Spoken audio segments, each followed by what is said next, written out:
Space. The digital void. These are the voyages of the streaming channel Captain Spicy Pants. Its continuing mission: to explore strange new content, to seek out new communities and new memes, to boldly go where no streamer has gone before. Let's punch it.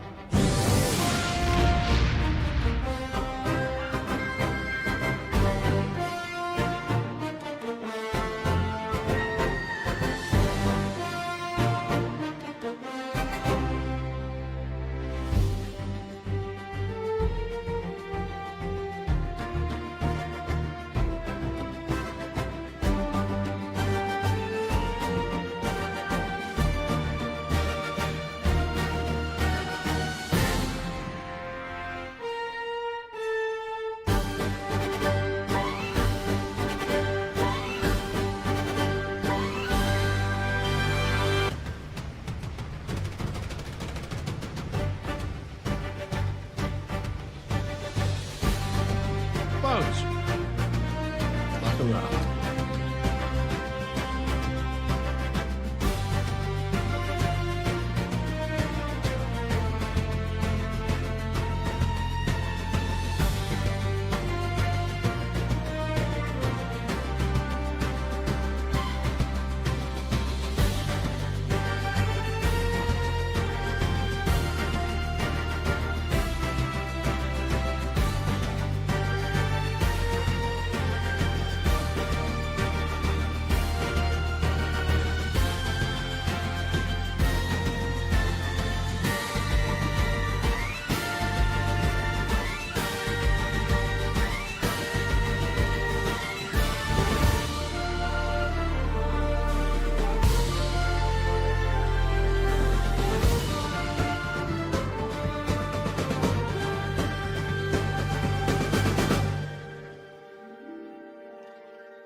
Well, happy Tuesday, folks. I'm Captain Spicy Pants.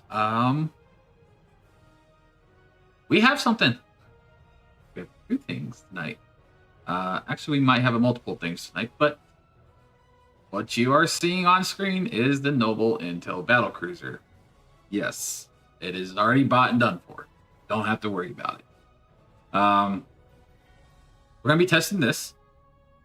We also have the Gral as well. Somebody was kind enough to actually gift it to me, so I appreciate that. I did not expect it, but we got it.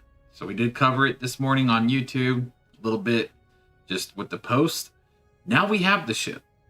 So we're going to play around with both of them, give you my thoughts and opinions on it, and then, you know, you can kind of see it in action and decide whether or not these ships are for you. So we'll go ahead and start off with the Noble Intel Battlecruiser, which, as I said last night on stream, in my personal opinion, it is just the Intel Dreadnought cruiser. It really is, just minus the fact that it's this seat is command and not temporal. That's it. I've already built it and leveled it. That's all I've done with it, just so that I could not have to worry about the mastery, right? But we will go over this. Very much the same seating as the Intel Dreadnought Cruiser. So you are not, if you've already flown the Intel Dreadnought Cruiser, or you fly it right now, you're going to be flying the same kind of ship without pets. That's it. This does not have a hangar bay, so no pets for you. Otherwise, change out the temporal seat for command seating, and then it's the same exact ship, literally. I don't mind it, though. I really don't. I kind of like that this is a command ship. I mean, there's not really much to slot here. I am going traditional surgical strikes build on this, and once again, I kind of find that this mimics the Intel Dreadnought very well, so I feel like you could definitely utilize this as a surgical strikes build. And you can toss in like suppression barrage and rally point marker just for like extra survivability. I'm still running like chemosite, beta, torp spread. This is just, again, how I'm building it. Doesn't mean you have to build it that way whatsoever. I'm just saying I find it to be easier this way. And this also kind of gives you a little bit of play around too. Like I feel like with Rally Point Market, I can actually get rid of hazard emitters and maybe put in like tractor beam or jam targeting sensor, some other kind of controllability for unconventional systems, right? So I mean, like it is an option that we could look at doing, and it just allows us to get our consoles back faster, right? So just something that I may or may not change out. Unfortunately, because my Romulan alien tech on PC is not fully built up, we only are up to tier 4 reputation, so we don't have everything quite unlocked that would really showcase the performance of this ship. But it you really don't need a lot, right? I mean, like console wise, everything it's still going to run isomagnetic. I'm running a phaser build. I'm running all radiolytic phaser beam arrays, right? And then 2-piece Lorcas. I will have the Pavo Omni right now. I just have the Obliviating one because I don't have it. So we will eventually get that. Set pieces, I am waiting to hit tier 5 so I can just get my Tilly shield. I still think Prevailing Engines is going to be perfect here.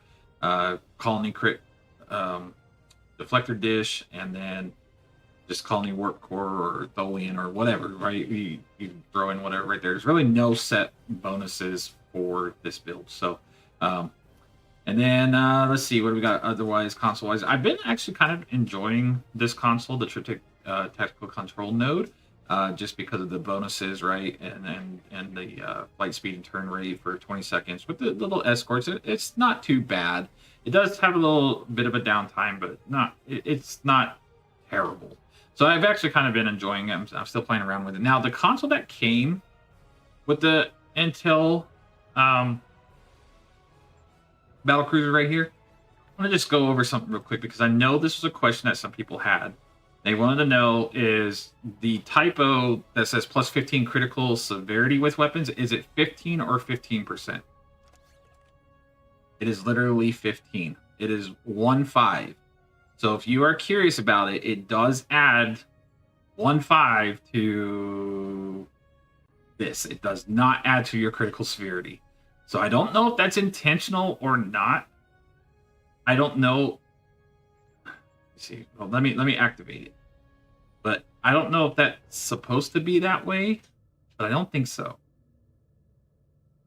I think they messed up with it, so maybe they'll fix it. Yeah, add the console back on here. Pick it off. Right here. Alright, so let's add that back onto the tray. Cooldown should be off of it now. Yeah. And the game is a little bit laggy. It's actually not RN tonight. It's the game ever since they brought down the servers earlier tonight. So I don't know what they did. Bear with it. It's nothing that we can do. So let's see. Oh, it's not gonna let me. I have to activate it in combat, but it is 1-5. Like, I don't know why they did it, but it does go into weapon amplification skill. So you get, like, you have it at 100, it goes to 115. It's really weird, and it doesn't jack this crit severity up very much at all. So I'll show you guys in combat. I'm not using quantum torpedoes. Well, actually, I am technically using the dark matter lace quantum torpedo, but I'm not really gonna find a whole lot of use for this console on this build. But like I said, we'll test it in combat. I'll show you guys. It's really just strange, but either way, like I said, I do find it to be a good surgical strikes build. I do find it to be fairly easy to put together. You know, I'm still running supercharged weapons, strike from shadows, tearing goodbye. The only trait that I think I will change out is thirst for battle here, because I mean, I guess we could activate it on our. This does have a cloak, right? So and it's got kind of a neat little cloaking animation. I like it. Looks good. Looks clean. But we could use it here, but I think I'm going to change that one out. This is kind of like a placeholder right now for me because I need the extended surgical strikes, and I don't have that on here yet. It will come. And I don't really have anything I want to put in its place right now. So, I mean, It's just kind of sitting there as a placeholder. Everything else is fine, right? So this is also the new ability right here. And using the captain ability gives -5% recharge time to universal consoles, 30% increased fight speed and turn rate. We could technically put that on just to kind of see and play around with it. It would make sense to do that right now just to kind of see. But I don't think it's all that great. Just reading it's not all that great. But it is another console cooldown that can stack with unconventional systems, right? So like it is another way to get your consoles to come up fairly quick. But it also relies on you using captain abilities like attack pattern alpha, attack fleet, whatever, right? Your captain's actual abilities to reduce the cooldowns of your consoles. And then these don't always come back as fast, right? Because like once you use them, they're on a cooldown themselves. So I don't know. We'll see. We'll play around with it. We'll see how we either do or don't like it. So then the rest of the traits is, emergency weapon cycle, because of course emergency powered weapons, we're going to get some haste out of it, right? Ship the line, once again, crit severity, emergency powered weapons, kind of a no-brainer. And then broadside beam support.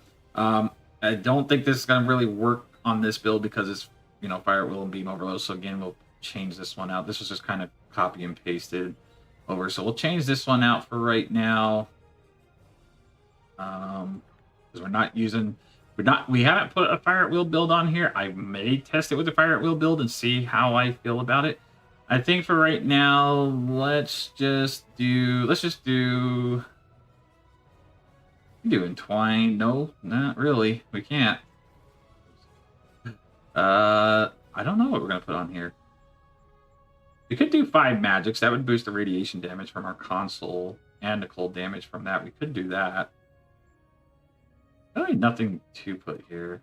Add some accuracy so we don't miss shots, I guess. I don't really know. Like I said, there is a trait that I'm missing for sure that I want.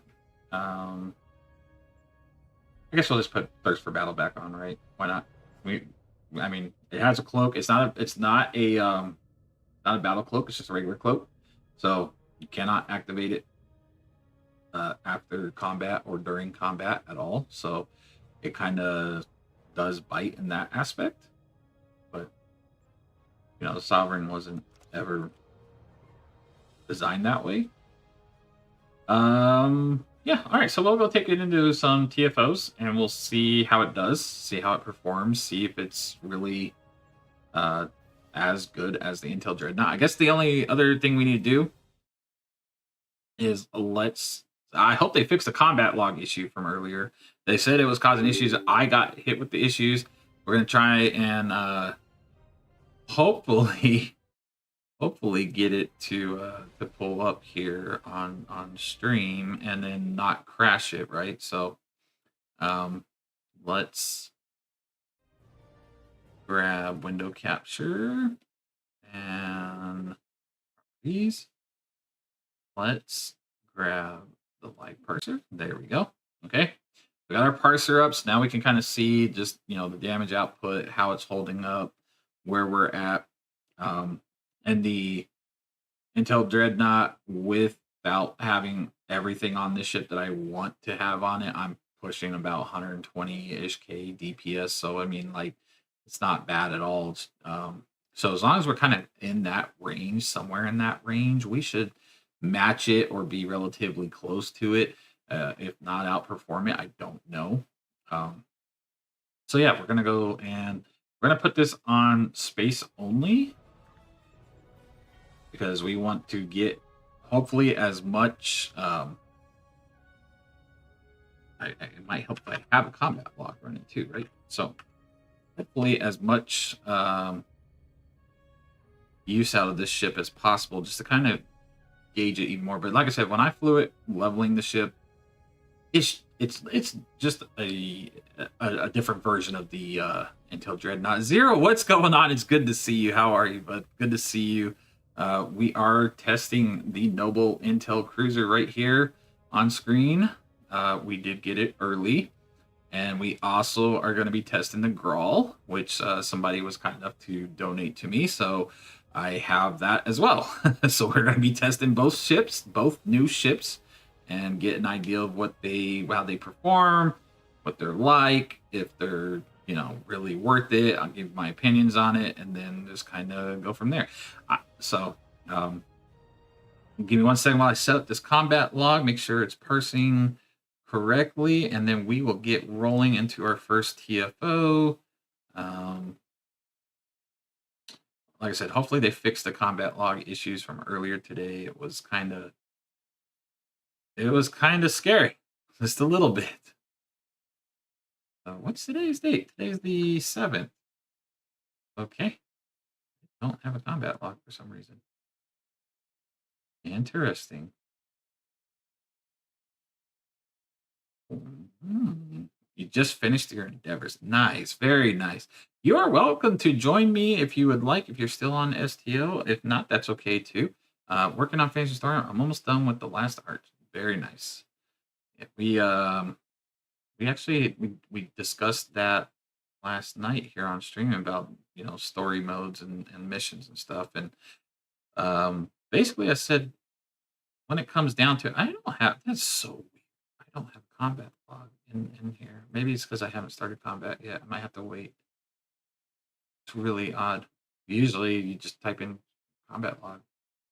Oh, wait, I didn't type it in. Hold on. I see what I did wrong. There we go. Now it should have it.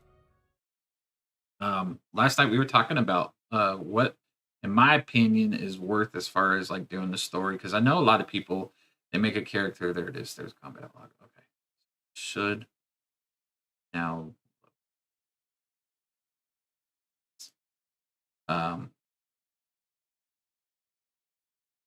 Nope, it did not. I don't know if they fixed it. Okay, we're gonna find out if they fixed it or not. But anyways, I was new characters, right? New players that come to the game. A lot of times they feel like the only way to level is like doing the story, right? Ooh, it's so laggy, man. They still, yeah, there's a lot of issues with the game tonight.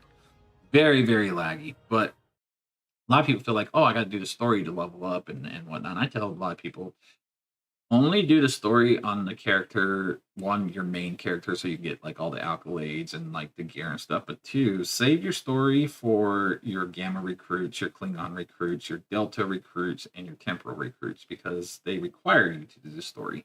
And I find out a lot of players will get burnt out by doing the story like 50 times. So always tell them, like, if you're just making a character and you want to get to kind of the in-game content, just level 1 to 65, doing like patrols and admiralty and stuff, and then you don't have to worry about nothing.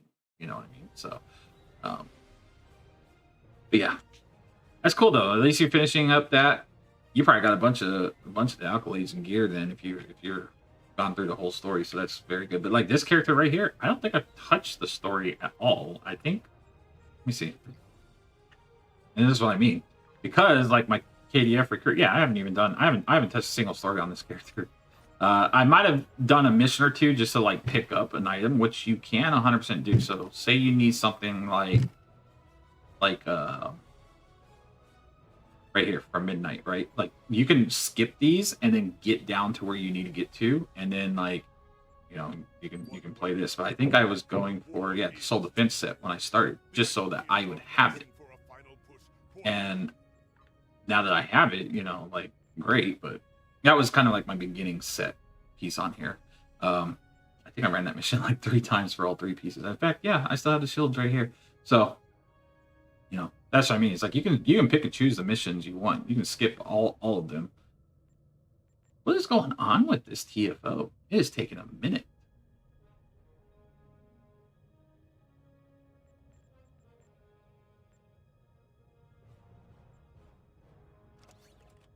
And then if you're curious about the rewards for the event other than the Intel cruiser here, it's the hollow emitter right here. If you're in a shuttle, you can turn your shuttle into the Phoenix. So I mean, that's cool. Otherwise, it's the same rewards I think it's been for like the last 2 or 3 years. The only reward here is right there. But you try turning it off and back on again. Yeah, look at it. That lag is so bad. No, I have not tried turning it off and back on again. I actually did reset the internet yesterday after yesterday's mishap. But okay, so let's see what we can do here. Like I said, no hanger pets with this ship, so it's kind of a little different, slightly different than the Intel Dreadnought, but it's exactly the same ship. It's wild that it's the same ship, because basically all they did was change the seating. They changed the seating from this being temporal to command, so it's the same exact ship, and I love it for that reason because I liked flying the Intel Dreadnought. It's one of my favorite ships. So, yo, where did my firing mode go? Wait, what? Yeah, the combat parser's not working, and it's super laggy. Okay, it's fine. We'll get through it. We'll try and fix the combat parser with the lag, but like I said, just not much we can do. I know they had issues earlier tonight with it. And I still think I might get rid of hazard emitters and put on another control ability. We are using... You know what we ought to do is actually, let's bust off some consoles, right? Let's bust off some consoles, because we got to test that trait, too. You see how well using a captain's ability kind of pulls down stuff, and I kind of busted everything. But, I mean, FY's pretty damn good, you know? And for a surgical strikes build, you know, it does the same thing as a Dreadnought. You're not going to be... I don't think players are going to find this ship, like, super surprising or anything more so than what's already in the game. It's not game-changing or anything. It's just nice to have a 5-3 Sovereign, right? Like, that's what it comes down to. It's nice to have this ship. It's something that the game's severely been lacking for a long time, you know? So, well, no, we have a 5-3 Sovereign, right? We do. I don't know what I'm thinking.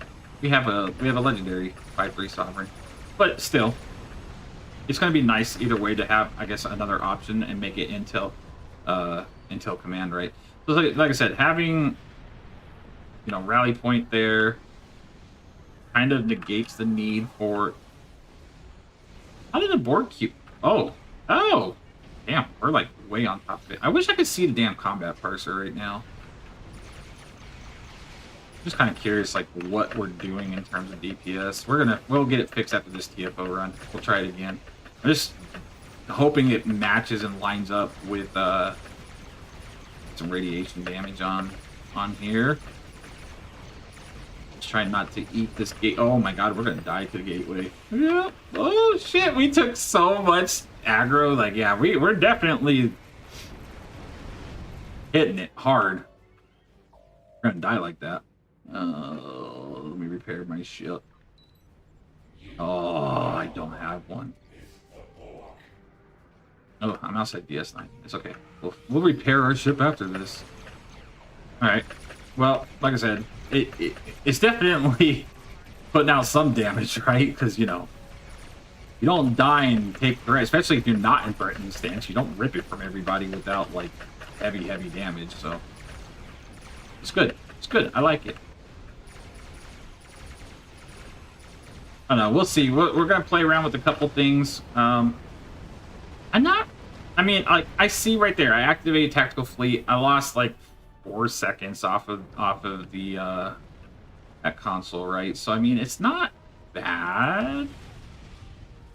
It's just not. I don't know. I guess if I put another control ability in here, then yeah, we'll be set. Squidly, what's going on? How are I am back for another night. We are back. I guess we'll have to. Well, we're gonna have to try that out. Let's put on jam targeting sensors, right? Let's get rid of hazard emitters. Let's put on jam targeting sensors, so that gives us another control ability. And then we'll put. We have grab wheel, we have jam targeting sensors, and we have the new trait. We have unconventional systems.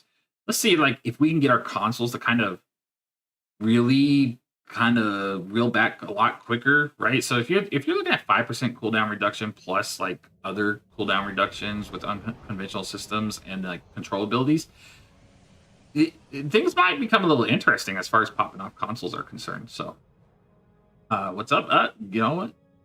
This guy. No, I'm just kidding. We're hanging out doing I gotta fix this. I gotta fix this combat log, because if I don't fix this combat log or get it fixed, we're just gonna be guessing here. I don't like guessing. We need to get it fixed. I need to figure out what happened here. If I hit analyze, okay, that comes up. Yeah, yeah. A little underwhelming. Okay, hold on. Hold on a second. That's let me see. Surgical strikes 3 definitely put out the most damage. Radiolytic phaser arrays did.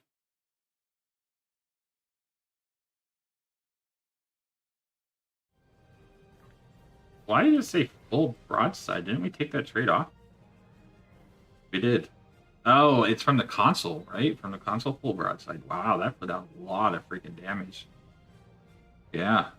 There it is. Okay. Our bloviating phaser array actually did physical strikes, you poor man. There is honestly, this is, like I said, it is an exact copy of the Intel Dreadnought. And it, to me, like, it does make a little bit more sense to run this as surgical strikes. Now, you can definitely put this as fire at will or beam overload. Like, that's fine. You can do either one. I think in this aspect, it kind of makes a little bit more sense. Because again, I did the same thing with my Intel Dreadnought. I turned that into a surgical strikes build, and I like it. I don't know. Like I said, it's going to need a lot more testing. I mean, then you can just, if you did do a fire at will build, you get rid of like suppression barrage 1, put on, fire at will 3 or beam overload 3 right here. Then, I don't know. I guess you can just keep rally point marker or whatever. And then, yeah, you have options.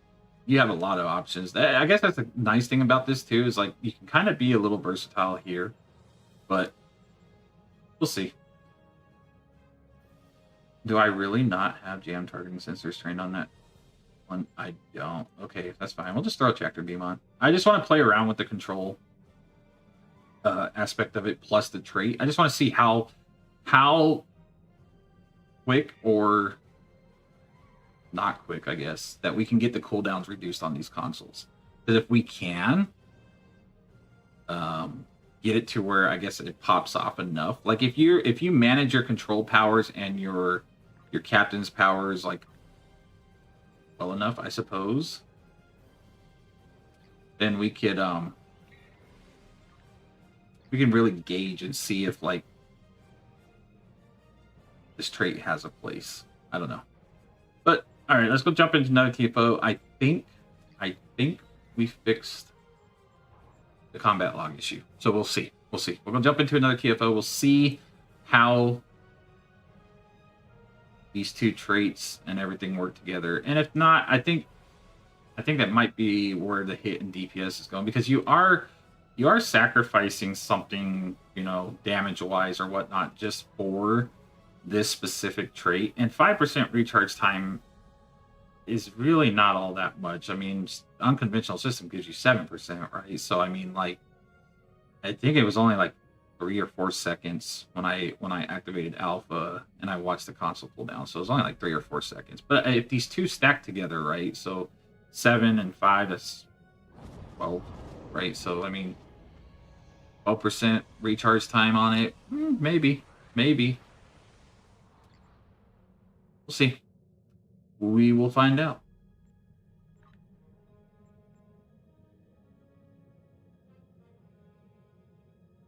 Zero, if you're still here, what are you working on right now? I know you said you're on the last story arc. I think that's what you said. But what is it? The anti-proton build you were working on that we talked about? I think it was last week.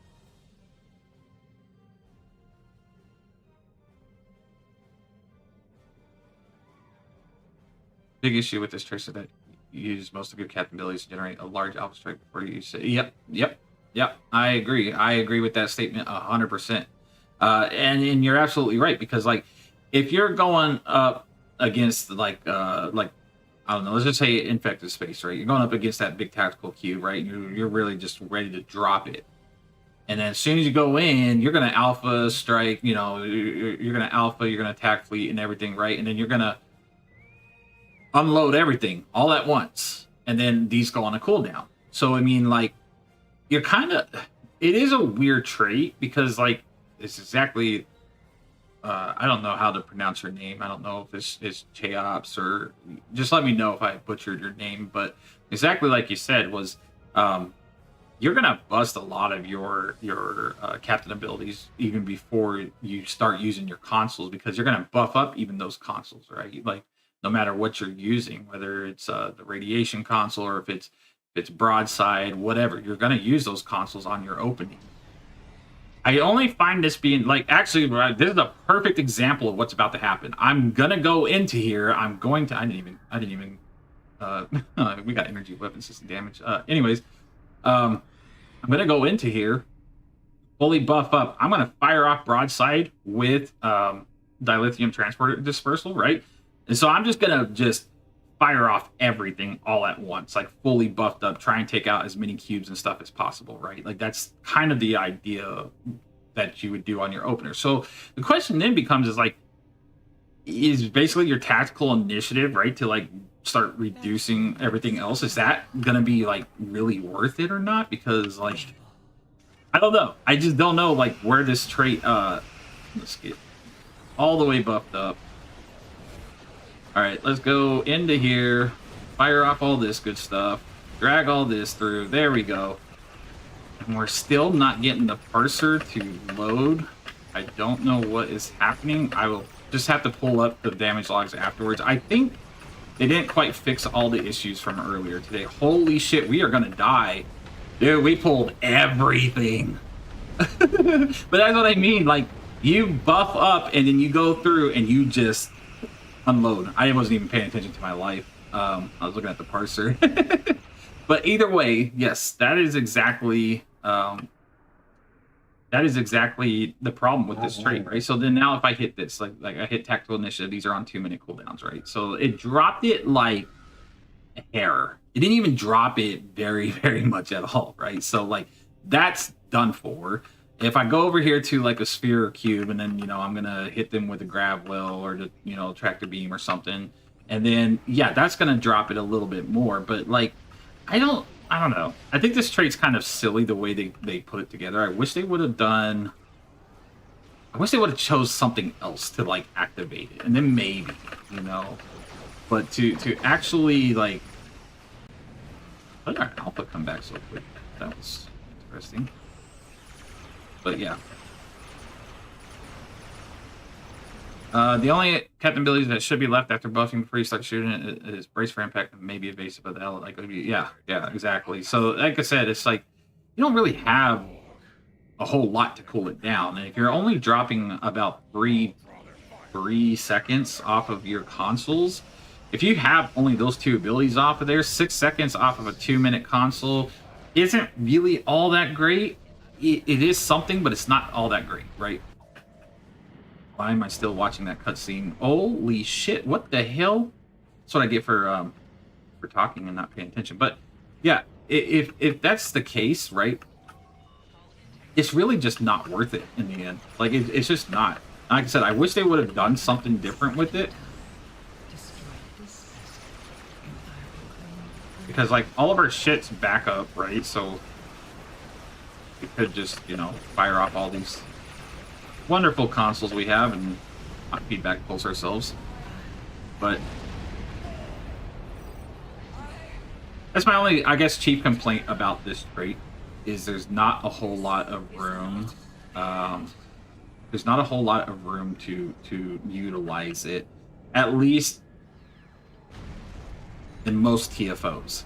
I think some TFOs you could get use out of, like say I don't know, some of the Voth TFOs, or where you're just like, you know, shooting the Voth and you're not really having to alpha strike them because it's just transports for like 3 minutes straight or something. Maybe something like that, sure. But most of the high-end TFOs that you do, like, they're going to require you to go in, destroy a bunch of cubes right off the bat, get to the gateways, destroy those, you know, as quick as possible. So, I mean, it's not... It's a very niche trait. The ship itself is not bad.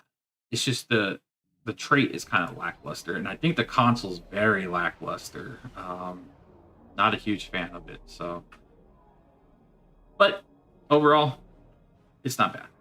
I can't complain for a free ship, right? Free ship, well, it wasn't free for me, but if you do it and you do it the free route, can't complain. I just wanted to get my hands on it early and test it, and that's exactly what we're doing. So let's go over here. Let's go repair a ship injury. Let me take a look at this combat log because, oh yeah, that was much better. Okay, yeah, so we're... And like I said, it is taking away some damage for sure. I don't know why it's not coming up on the light parser. Deactivate it, maybe reactivate it on the next one. But yeah, as far as what I can see, no.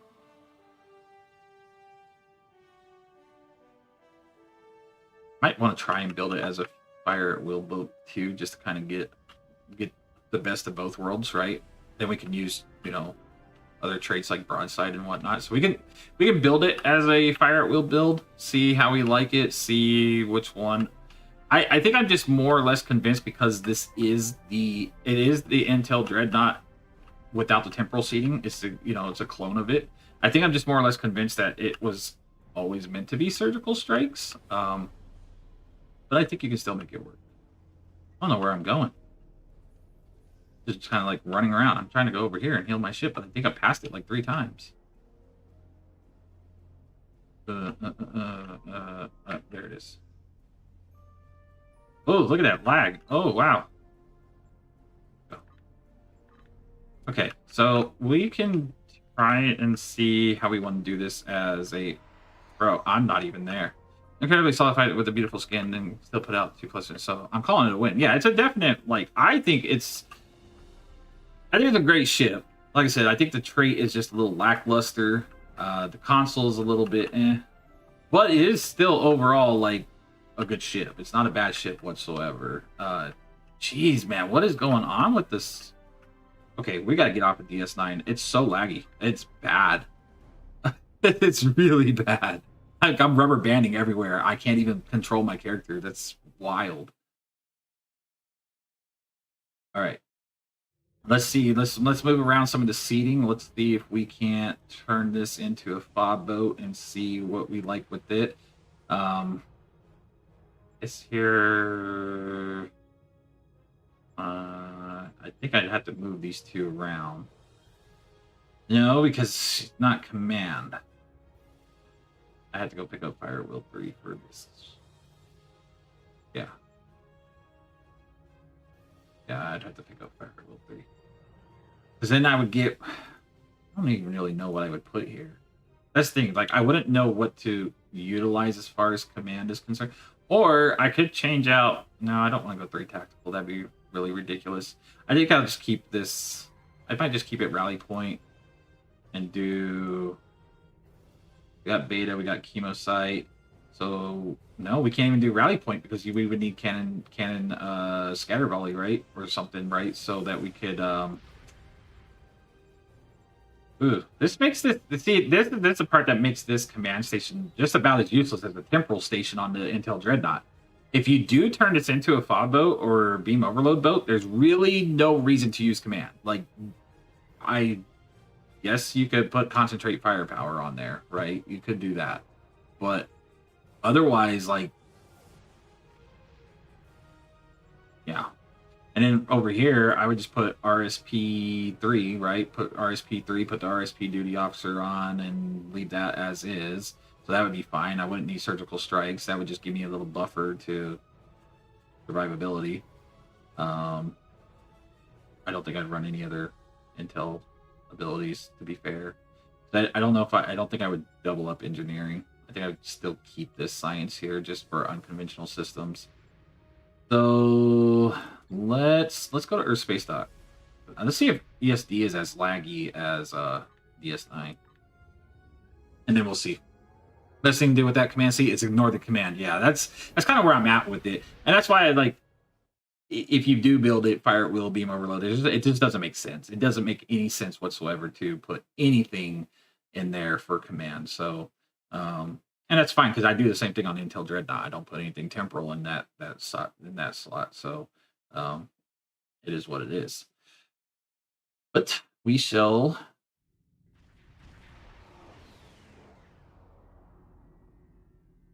hopefully be okay. Not. Hoping it's just that instance of DS9 was all buggy. Approach station. Got to pick up a few books real quick. Got to change out some stuff. And then we'll go take it in with fire at will and see how like that. I think I'm going to like it better anyways. I always prefer fire at will. Plus there's more supportive traits for fire at will. And then we can get rid of that news trait. No, it's still a little rubber bandy. Ugh. I don't know what they did. I know they shut the servers off earlier today. I just don't know what they did because it feels like it got worse. Like I have no clue what's happening here. Okay, so what do we need? What do we got to do here? First day of any event, yeah. That is true. I think we can keep. Yeah, we can just keep torp spread. We got beta here. We need cannon scatter volley one, which we can pick up from trainer. We just got to grab. I don't know if I have any extra books of beam fire at will. I might not. I might just have to buy one or craft it. I guess I could craft it. I don't have any more books on here. Nope. Okay. Let's see. Duty officer. No, RD. Crafting officer. Oh, well, look at that. I can't even.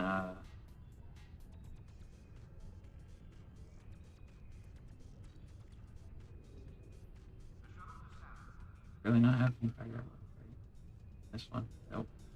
Okay, that's fine. We'll just buy it. Not a big deal. They're not expensive.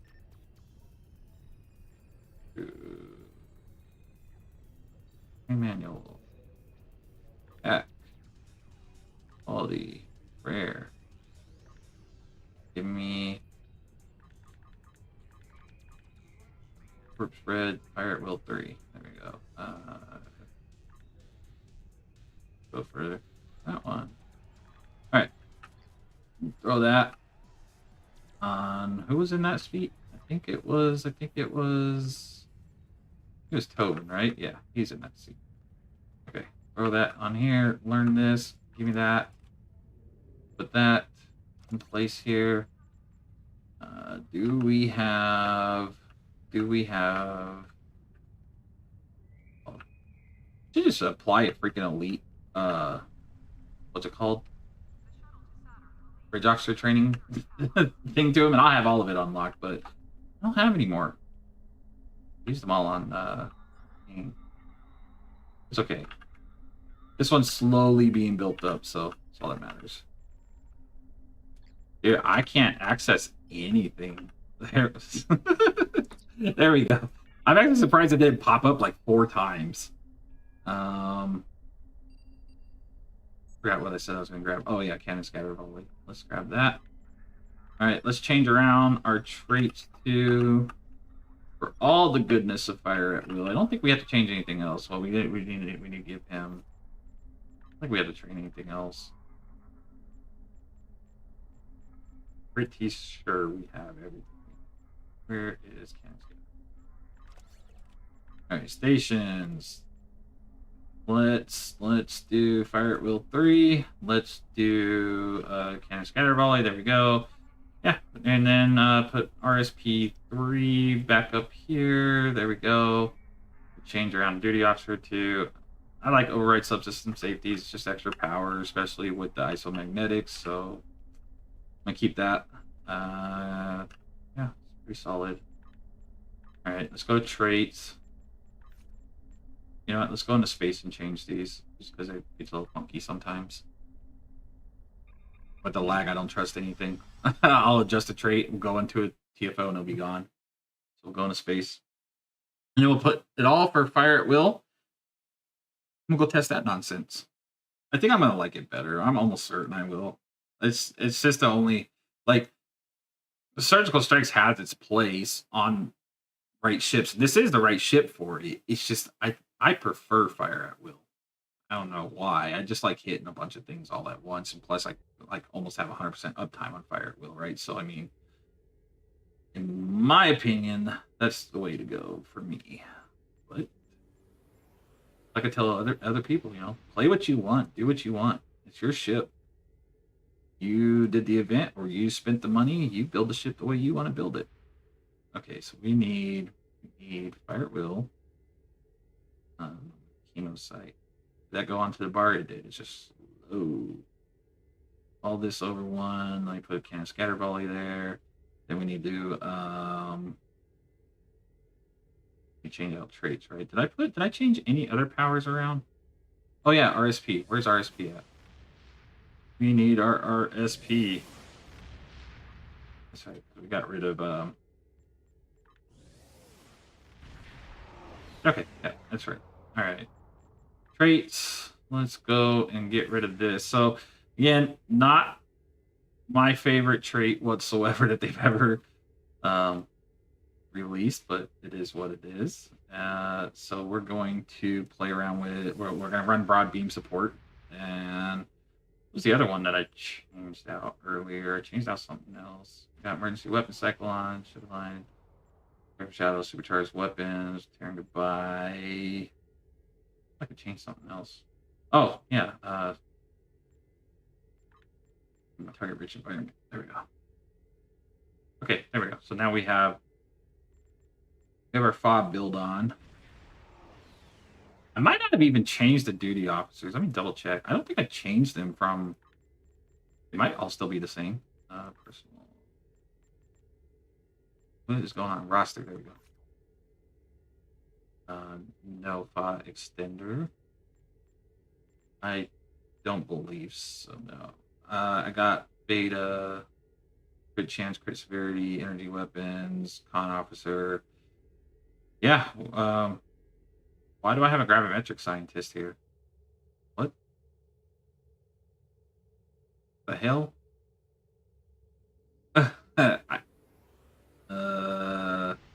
He's not supposed to be there. I don't remember what I put it here before. I mean, we could pop off extra grav wheels. It's just not what I had.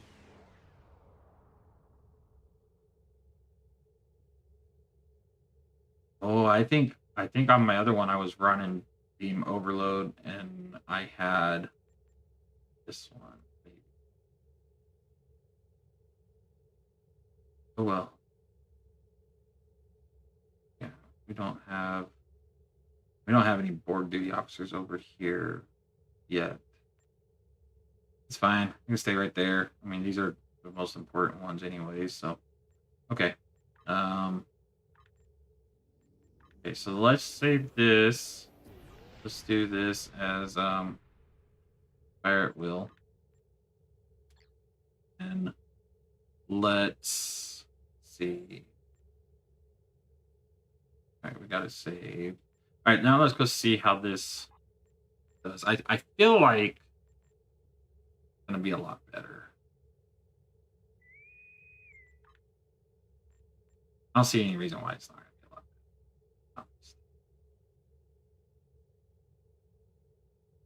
The only thing, like, the command only makes sense if you're running like surgical strikes, I guess. But otherwise, like, even the intel really doesn't make sense. I mean, you only have override subsystem safeties, right? But like, whatever. It's good. And then I think after this run, after I get a kind of an idea of this ship's capability, because I mean, we do see it. I think we're going to switch over to the Gral, and we're going to switch over to our science officer for that one. And we have to actually build that one because, like I said, it was gifted to me. So we are going to build the Gral. I still am thoroughly thinking in my head, theory crafting wise, it's only going to be halfway decent side torp boat. I don't see it being anything else because there's no temporal seating. It's all, you know, command and pilot, so you don't really get much out of command and pilot on a science vessel other than like side torp for the most part, I guess, or do side, whatever. Like, you're not gonna get all the fun space magic, you know, as you're gonna get out of like a temporal boat or something like the Ark Royal or the Vern or something. So I don't know. Well, we'll pop it out of the box and then we'll build it and we'll see. We shall see. Yeah, it's still laggy. I've warped. Oh, I warped twice. Yeah. We shall take a look at it and kind of theory craft and play around with it. I haven't even leveled the ship yet, so not really sure. All right, let's see if we can actually. I don't know what to work or not. We'll try. This on.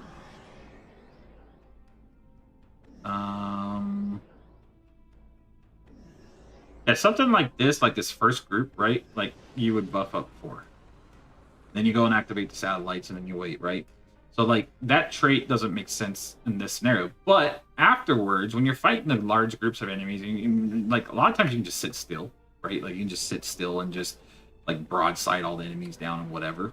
I guess that trait could be okay because then you can just kind of like wait for your alpha strike when the dreadnoughts come or something. So it's like a very niche situation trait off of this ship right here. So just keep that in mind. Like, it's not going to be something you're ever going to.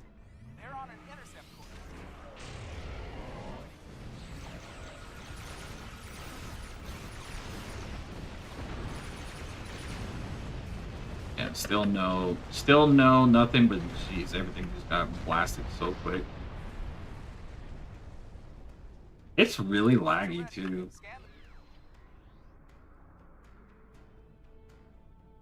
So yeah, we now like that trait would be okay, right? Like you can activate one cat ability here, whatever. But again, we took the trait off, so it's not going to benefit us doing it. But I'm just saying, like at this point, it would be okay. Because you got time while you activate these satellites, and then like your stuff would come back up. Then you could like burn something down, pick something right to cool down, or you know maybe hit a vulnerability sweep on a group of enemies or something, right? Like you could do all that, and that would help bring the console's cooldown. But yeah, very very very niche. I do love the way the ship looks, though. I really do. I like the Sovereign. I'm a huge fan of the Sovereign. I've always liked the Enterprise E, so I mean, like any kind of update variants to it, I think are slick. I will say I do agree with a lot of people, though. It's a weird deflector. It really is a weird deflector. It's very itty bitty, but it's still a slick looking ship, and I like the roll bar and everything. I did obviously change it a little bit. All right, so let's go into here. So like here, you know, you can just soft alpha them or whatever. If you had like consoles on cooldown or something, you could definitely get them back up if you wanted to, I suppose. But yeah, it's so. Whee!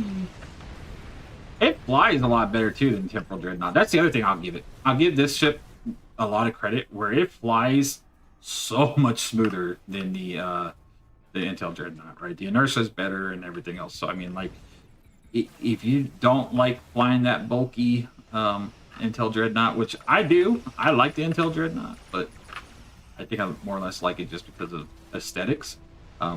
This is definitely an upgrade from it. So.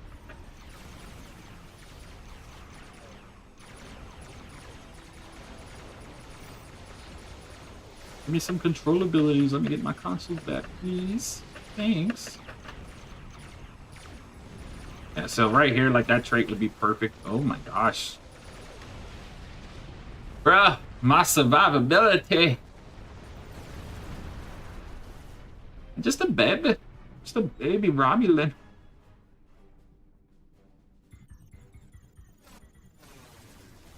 Whoa, what was that sound? That was kind of cool sounding. I like that.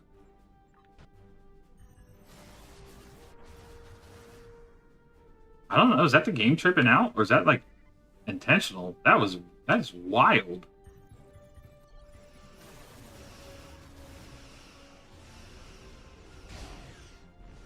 That's a cool sound.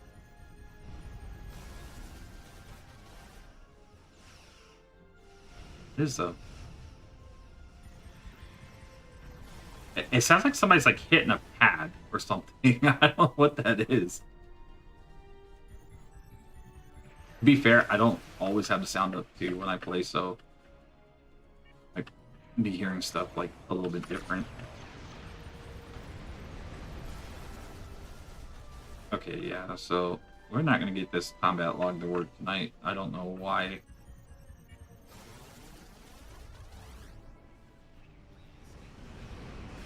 It almost sounds like the game audio is like kind of glitching in a way. Like I'm not sure what's triggering that sound or where it's coming from. It sounds like that. Kind of cool.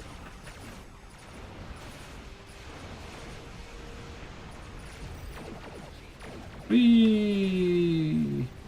Yeah, Fire at Will is just, it's so much fun. So much AoE clearing. Destroy everything.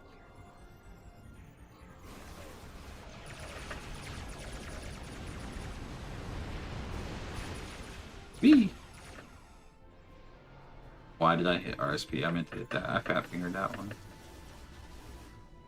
Ew!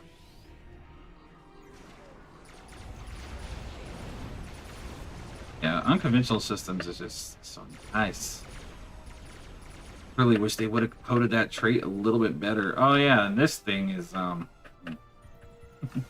we haven't been really playing around with it. It's okay. It's definitely not gonna stick on this build, I don't think. There's a lot better consoles out there, but thing is we can blow up. I'll show you guys what it does. You can toggle this off, so it's counting down right here, 20 seconds, right? We could, like, suicide bomb into everything if we wanted to. I don't recommend it. I'm gonna do it anyways. Because I'm about to die. Let's see. Oh, no! Now I gotta toggle it off. Everything died. Wait, it's not toggling off! There it goes. It was lagging. It wasn't toggling off.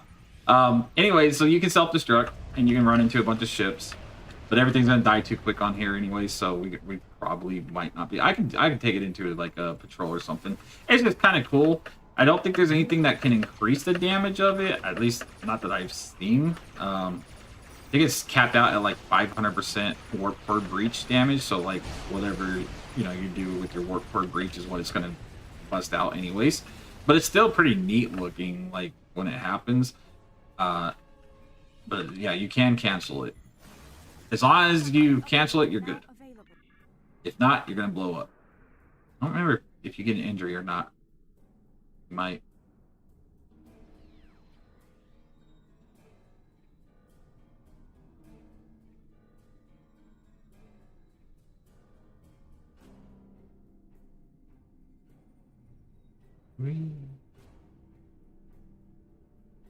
Overall, I'm pretty impressed with it. It's a good ship, and I think it's going to be great for people who are taking like the free-to-play route, and they're definitely like new to the game or something, or just like looking for a solid ship, free tier 6, nothing like promo, lockbox, whatever. I think this is a great ship. I think STO got a big freaking win on this one. I like the way it flies. I like the build diversity and the aspect of like beam overload, fa, surgical strikes. I don't like the command seating, but I never liked the temporal seating dreadnought, so whatever, doesn't matter. But overall, I think, like I said, Cryptic, they did really well with this ship, and I think anybody who gets this ship will at least have a happy sovereign. 5/3 layout, which intel and command, and really you're only gonna probably use the intel portion. Yeah, so this is what I'm talking about, the flagships, right? So like this is where I don't think that trait would do all that fantastic here, because you're gonna be busting through all your shit. I mean, like, you're gonna destroy those dreadnoughts, you're not gonna want to deal with them. The thing's gonna blow up and die anyways, but gonna be popping off consoles left and right. You're not gonna really have a whole lot of room to cool down your stuff, because like alpha and everything, well, these are on 3-minute timers, 4-minute timers, right? So I mean, like, that's what I mean. The trait kind of becomes bad there. It's only, I guess, good like during trash mob sections, and otherwise it's not so good. All right, let's see if we can, because everything's dying so fast, but let's just see if like we can find this to blow up on a group of ships, because I mean, that's what we're here to do. We're here to test ship. I want to see if I can blow up and take out any ships with me. Because they're gonna keep coming in, right? Like, the more they just die, they're just gonna keep spawning in. So we're gonna try and take out something. Hopefully we time it right. Hopefully we get it. I don't know. I don't know if I hit. I might have hit 1 or 2 things. I don't know. It was kind of hard to see. I didn't turn it quite perfect on that one, but let's see. Yeah, I know I got it off. I just don't know. We'll take a look at the combat log. Like, I'll have to actually just visually look at it and see. I don't think it did very much damage anyways, but that's pretty much what it does. And if you don't toggle it off, in 30 seconds, you're blowing up, and you're going to hit whatever you hit with, you know, while you blow up. So, back to fighting. I just think it's kind of it's a neat like little gimmick console, right? That they always kind of put in from time to time. They give you some kind of little gimmicky console that you're gonna find more fun and joy out of playing with it than actually like using it. But you might just get a wild hair up your ass and be like, oh, you know what? I'm gonna run into a group of Maquis raiders or something, and before they viral engine matrix me, send me flying across the galaxy, I'm gonna go blow them up. You know, there's something like that, and that's kind of the neat thing about those kind of consoles.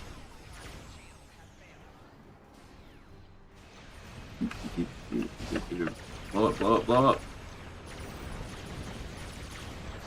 Yeah, see, it flies so good. Little trick with the console, which is broken. Swap to temporal spec primary. That self-destruct never triggers near this kind. No kidding. That's great. Yeah, you know, I love Cryptic for that kind of stuff. I really do. I think that's fantastic that they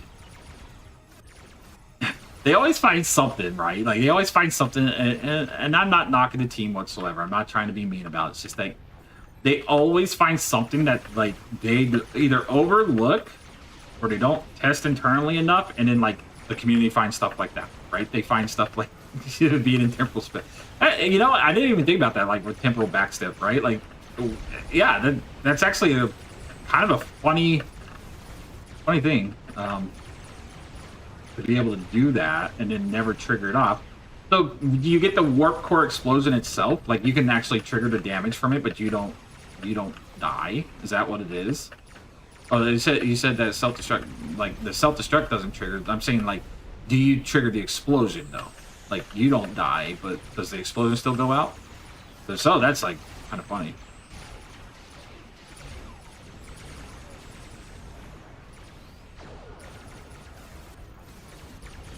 Wee.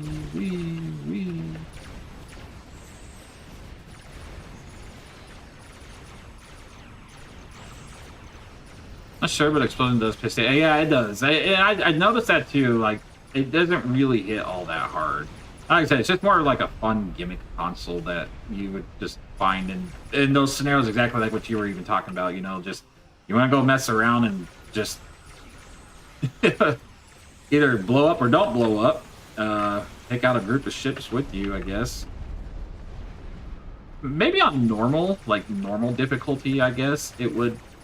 I don't know. I don't know how well it would hit on there or not. Probably not. Who knows? I really want to get my hands on this Gral, just to I think this is going to be, again, another niche ship, and I'm thankful for having it gifted to me already. I just think it's going to be very... I don't see it being a meta ship by any means whatsoever. I could be wrong, but I just don't. We will go and build that. So what have we been streaming? So yeah, first hour. In this first hour that we've been live, we've really kind of taken this out. I like Fire Emblem so much better. I really do. It's just too good. Nothing on it is worthwhile. Yeah, that's why I said. I think it's just it's. We're going to open it because it was gifted to us. We're gonna build it because it was gifted to us. We're not gonna, But I just don't see a whole lot of benefit with this ship, and I main science, so I mean, like, for me, I'm always looking for specific things, especially things that trigger stuff, whether it triggers Spore Infused or if it's just things that go off with, 5 magics or something like that, right? Like, I'm always looking at building science as science. Not saying, like, I can't, build otherwise. I'm just saying, like, when I'm looking at a science ship with a secondary deflector, I'm not looking at a Psi Torque build or a Deuce Eye or something. I mean, again, they do have their place and their play styles. It's just that's not what I am personally looking for. So, yeah, I don't know. It is what it is, right? You gotta. Everybody can fly whatever they want to fly. I'm not going to take that away from anybody. It's just that at the end of the day, I guess it's how you play the game and what you're looking for and what you're looking to build does it fit your play style? Does it fit what you're going to do? And if it does, hey, more power to you. Maybe this ship is going to be like the greatest ship ever, right? But overall, I got to say Cryptic got a big fat W with the Noble Intel. I'm pleased with it. I think the trait is lackluster, the console's lackluster, but I'm overall, like, I'm still pleased with it. It's a good ship. It really is. They didn't drop the ball on this one, especially for a quote unquote free, free ship. I guess if you really look at it, right? Whether you just do the event or whatever, they didn't have to make that the reward, and they did. So good on them. I'm very happy about that. That makes gives me a little bit of faith in Cryptic, right? So good on them. But we are going to jump over to our side character who definitely has the Gral. It's sitting in my inventory. Some stuff. Oh, we did. Look at that. Okay. Oh yeah, if you guys don't know, there is a Lobby sell right now, which I just bought a couple Waymlers and stuff, threw them on the exchange and whatever. So you can definitely, get that Lobby, sell it off, or do whatever. Buy a Lobby ship, whatever you need. They're doing it again. They just did it last week. I'm pretty sure. I'm almost certain it was just last week. So yeah, here we go. We are gonna go unpack this. I guess we go. It's not a shipyard here. I don't think there is. I don't know. I don't really come to Jojana much. I was leaving this character here for the Phoenix prize box, but that's not here nor there no more. It's done. I just put cannons and beams on everything, including side ships. That's fair too. Yeah, like I said, it's whatever makes sense for your playstyle, whatever you want to do, whatever, I view it as everybody who plays this game has either put the time, the money, the effort, free to play, not free to play, doesn't matter. It's your game at the end of the day. So as long as you're happy with what you're flying, whichever way you build it, like, I guess that's ultimately what it comes down to. And yes, if you are looking for stuff like in-game content where you are trying to push, DPS numbers to, just crazy amounts, then yeah, you can build meta and whatever, and that's fine. That's absolutely fine. But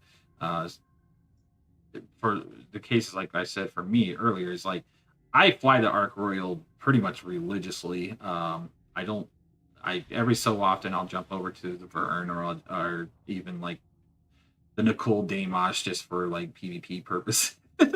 But that's, again, like, I just love science because I like space magic, right? This ship right here, we're gonna unpack it, but it's just it's seating and everything is odd. First off, because like I would use my commander science command for everything and science as full science. So again, I would ignore command completely, right? So then the lieutenant commander universal pilot. Yeah, I guess we could add some extra damage or, clean getaway speed boost, whatever. We could do some stuff with it, but I don't find this to be very, like, gotta have it, you know? And the only reason that we are unpacking it is so that everybody can see it and you don't have to waste your money for it. I am grateful to the person who gave this to me. Um, I don't know how they obtained it. I don't know if they bought out the exchange. I don't know if they opened the lockbox. That's not my business, but there we have it. Yeah, let's go to Earth Space Dock, and we will unpack this ship.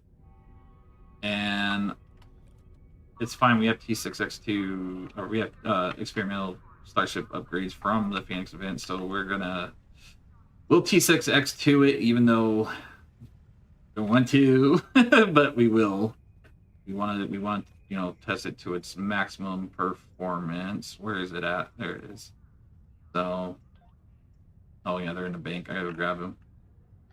I want to look at that console too, and that trait too.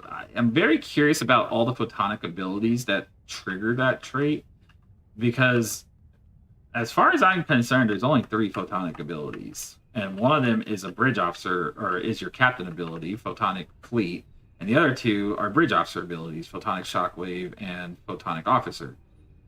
So if I read the trait correctly, it only triggers off of bridge officer photonic abilities. That means it only triggers off of 2 things. And again, I could be completely wrong, so we're going to test that, but I think that's exactly what it said. What do you need for T6X2? Is it 3? I think it's 3. T6 and then T6X. So we will definitely see about all that.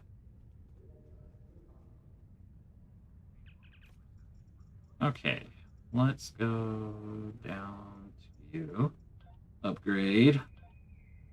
All right, so this will give us our full consoles. And take a look at this console in the first place. So it's, yeah, I don't really see where this would be helpful at, other than maybe PvP, and that's a very small group of people that do PvP, myself included, from time to time. But once again, like, this is not something I'm going to really throw on and be like, oh, this is a great meta console, right, over what I have on, so we'll see about all that. All right. How do my ships load out? Oh, let me see what did not carry over. No, we do get an extra weapon slot, so that's good. Throw something else in there. Did not get carried over. Oh yeah, now I'm going to be missing my Elite 7s, so there's no debuffs from here. Ugh, I'm already not liking it. Okay, it's all right. We're going to give it its fair shot. We are still going to do something with this. We just don't know what. Oh, there we go. We can put Lorca's up here, and then we can put this in the back. There we go. That'll work. Now give us a 2-piece from Dyson. Strong. That'll work. I don't care. All right, I like it. It's fine. Let's see. Let's look at this. Accuracy rating, cool. Like I said, more or less kind of designed. 15 damage, exotic abilities, 15 crit severity, full healing, shield healing. And this is the trait. So this is where I said, like, activating any command or photonic officer ability launches a data probe. So the most you can do in this ship would be 3 abilities. Or if you went full on full on command and science. Meaning, if you used every single station, here for command and photonic officer abilities, you could fire off that trait 4 times. And that's it. I guess you could technically. Well, no, you could do. Hold on. You could look if you wanted this. I don't know why you would do this. I have no idea why you would do this. I guess because it says a data probe can be launched once every 10 seconds, lasts for 45 seconds. Spec does not stack. So yeah, it wouldn't even matter anyways. It doesn't even stack. So you wouldn't even need to do it. You would only need one ability. What is it, pupper dog? What is it, babies? You okay? Huh? What's wrong, babies? I got my senior German Shepherd here. For those of you that are new to the channel and stream, her name is Texas. She is 12 years old. And she is in good spirits, but she is an old lady. So she's hurting a little bit. Making sure she's good. Get her up over here and she can come say hi to everybody, maybe, if she's feeling up to it. Tex, you want to come over here? You want to come over here? You come say hi? Here. Up? No? You just gonna sit there? Okay. Do you need to go outside? Can you go potty? Hmm? You going out?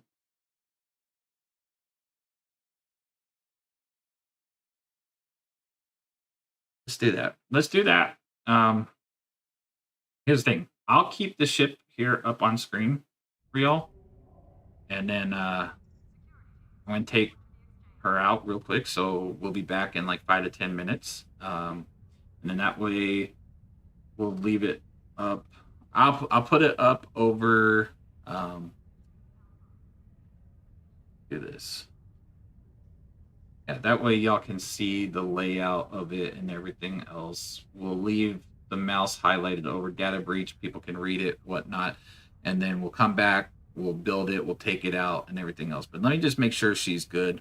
And then we'll go from there. So.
All right, folks, we're back.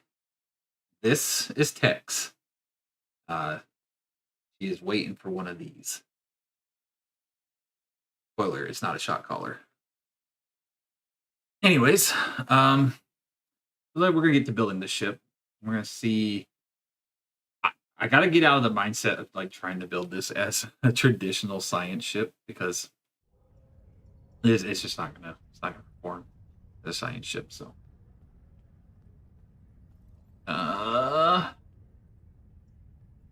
just don't know how I want to do this. Like, I think if looking at the stations and looking at how I would do something like this, if I was gonna utilize, well, I guess let's start with our science officer. I really not have a command science officer. What a Romulan.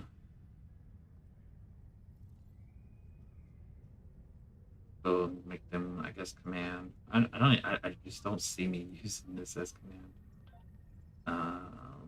Actually, no. We'll put you in one of the universal slots. Let's put. I don't know what abilities I want to use. We could put our pirate there. We could put.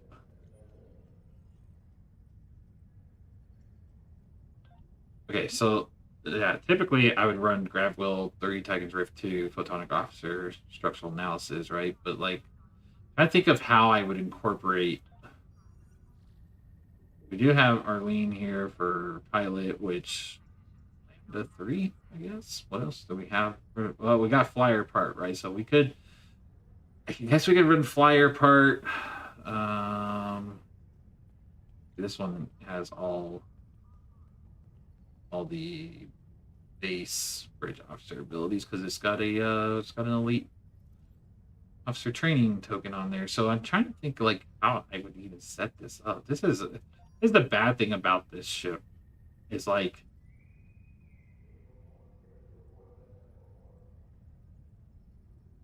how I would do it. I mean, you could put a buttload of science on here, I guess. You could overload this thing with science and just trigger the hell out of like secondary deflector procs and like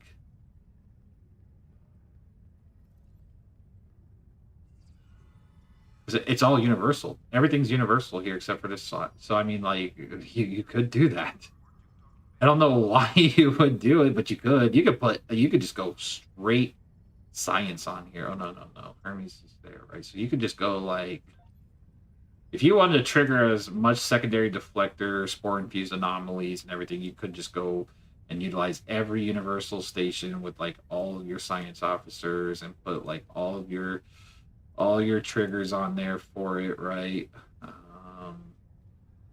So that would be like jam targeting sensors, that would be Tychon's Rift, that would be destabilizing resonance beam, that would be I think Very Cold in Space does it too, so we put you there.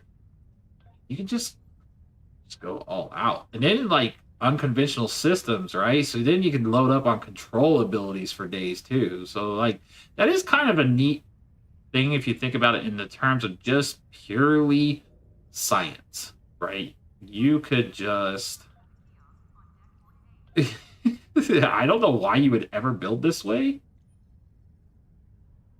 But there you go. You got control, more control, more control, more control. So unconventional systems could just come up forever.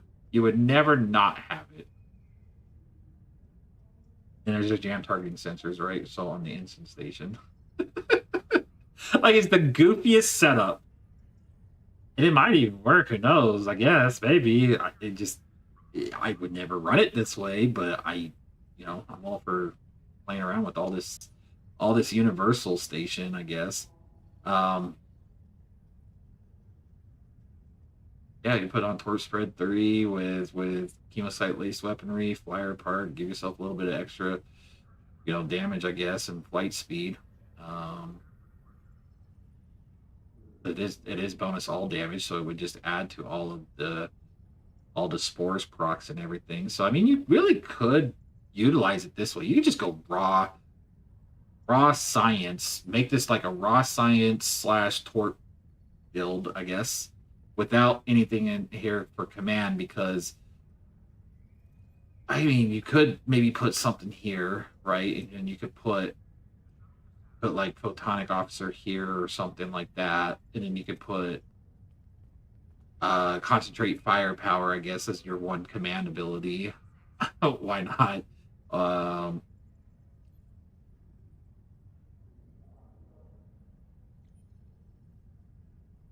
I think I would have to do different torpedo layouts too. I mean, because I got gravimetric, dark matter, quantum. Actually, have where is my particle emission? I like Maelstrom, just even though it's on 3 charges. I just like that big spike damage. So you can put whatever here. You can put the plasma torp. I guess that also goes off Valkyrie torrent engine. So you just do whatever you want there. But yeah, I guess you can just run those torpedoes. Torp spread 3 them. You get extra damage, right, from a 2-piece, if I remember correctly. Yeah, well, it's 3.8% photon projectile weapon damage, which isn't much, but you do get extra critical chance. I mean, why not? Why not? Let's just go see. Let's just go like all out, just stupid science, because we can. I mean, this is just. We'll leave everything as is, right? 5 magics, universal design, spore infused anomalies, improved photonic officer, threaded particle projectors, strike from shadows, and weaponized exotic particles. So we will just have science damage for days, and we're not going to have any debuff pets because there is no pets. It's yeah. Let's go take a look at it over here with the options we could. If we can customize it, I'm not really sure what we can do. I think it's just this by itself. It is just this by itself. So you can go with the Gral Vanity. Ooh, I kind of like that. That's it. That's all you can change is the nacelle to the Gral Vanity. You can change the material. So if you don't want the Gral material, I guess you could do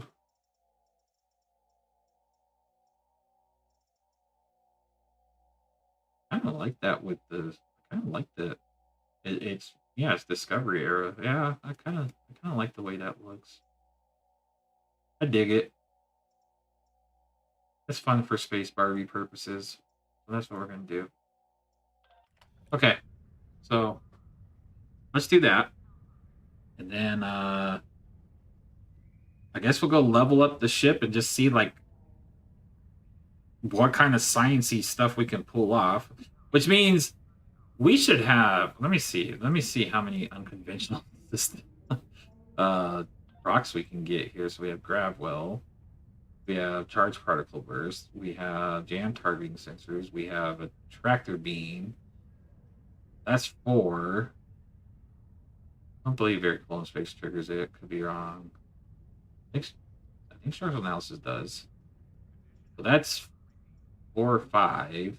And then for secondary deflector, yeah, 1, 2, 3, 4.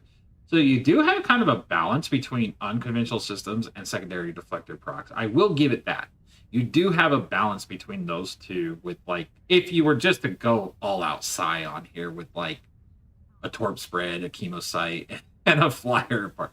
Yeah, I guess you could put like get rid of strike from shadows or something and put some kind of torp trait on here.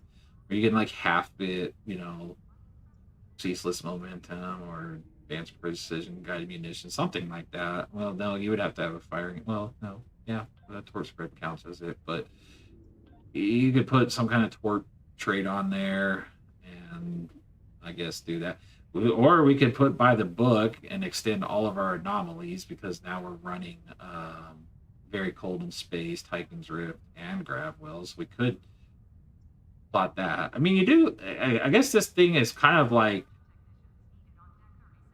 put whatever you want on this ship because that's the way the ship comes packaged together. Is put whatever you want on here. You're obviously very psi or command heavy right here, whichever way you go about it. But all of this is all universal.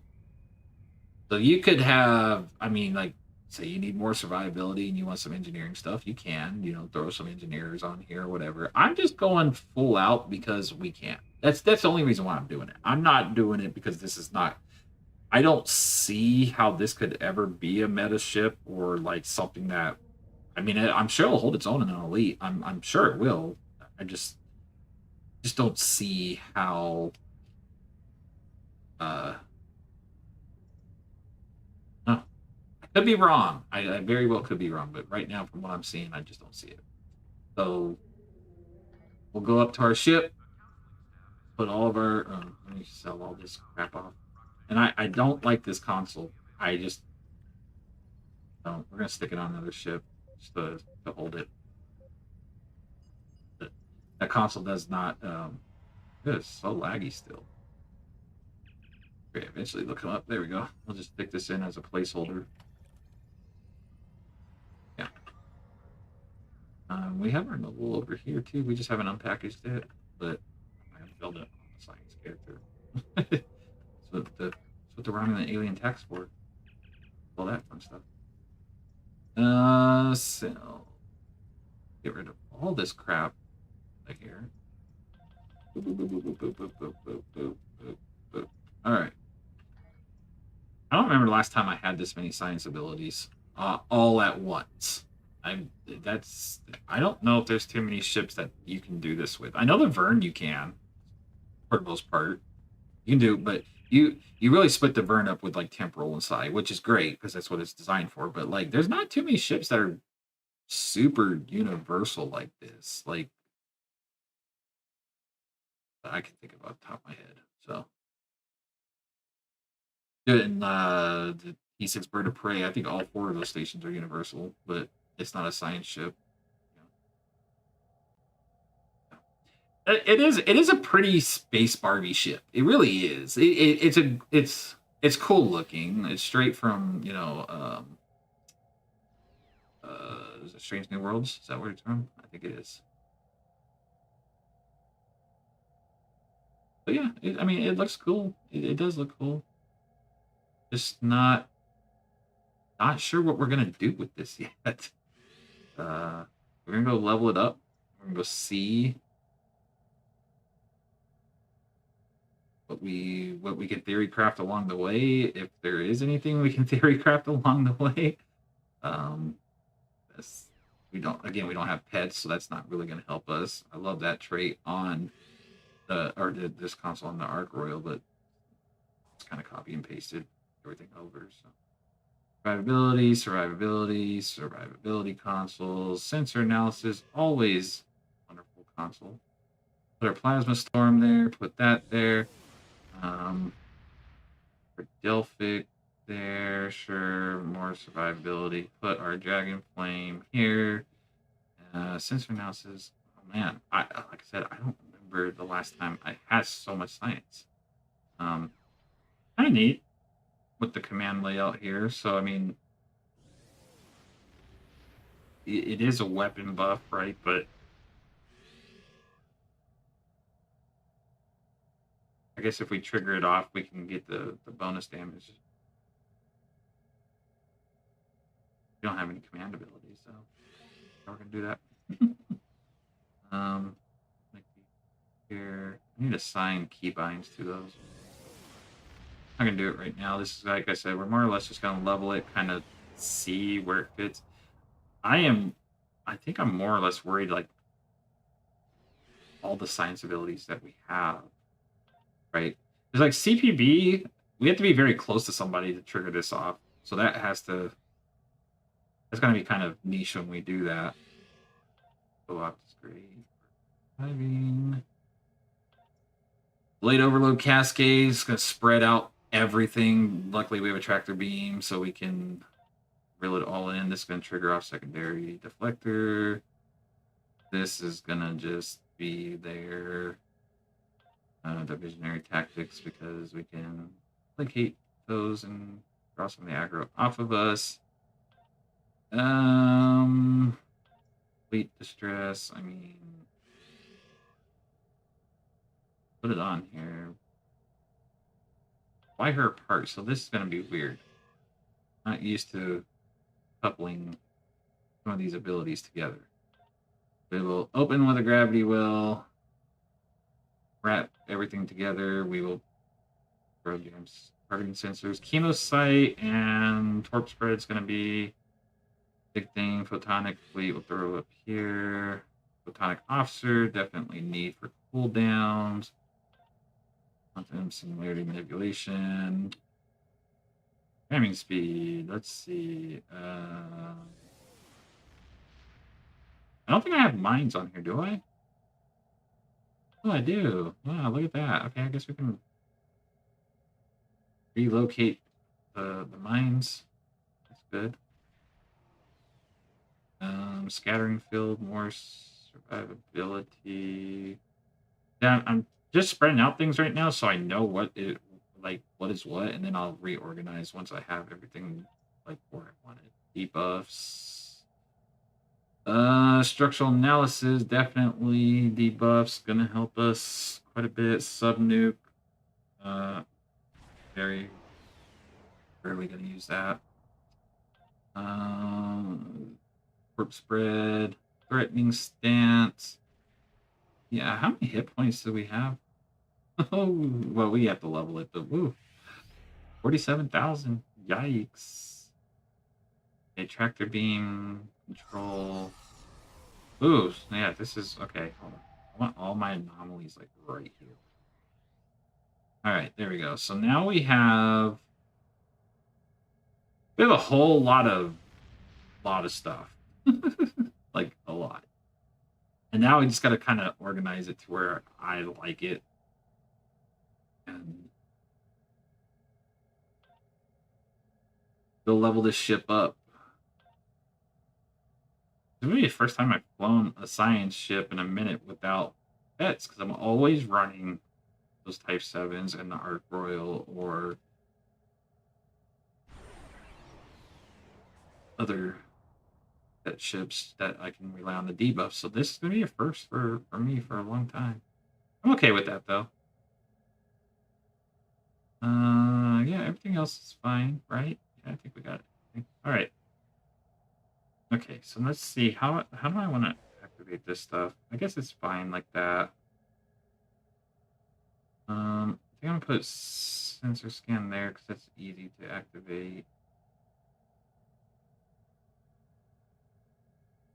I think it's trying to move. Maybe. I don't know. There we go. Put co-op there, so we have our defenses here. Damage. Okay. This is going to be really odd for me to really utilize this setup, but we're going to go try. We're going to go see what we can do. Okay, let's go into an elite patrol real quick. Let's go get all the rest of this ship leveled up, and then just do a quick rescue and search, and then we'll go take it into an elite TFO and just kind of see how it performs.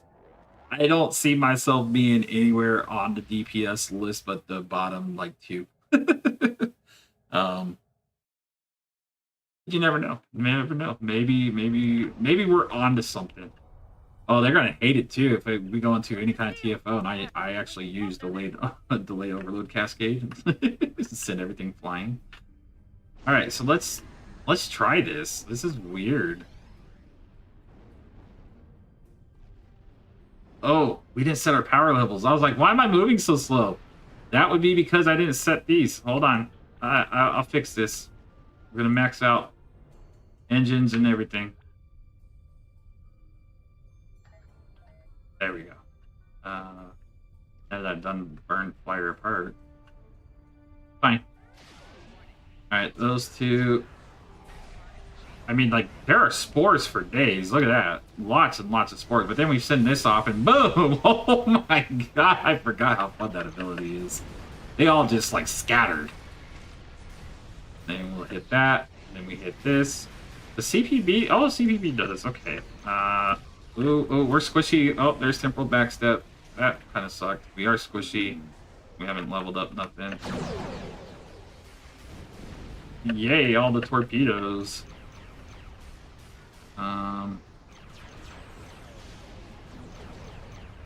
It maneuvers great. Like that is the nice thing though. It does move like just smooth butter, right? Like it's great. No complaints there.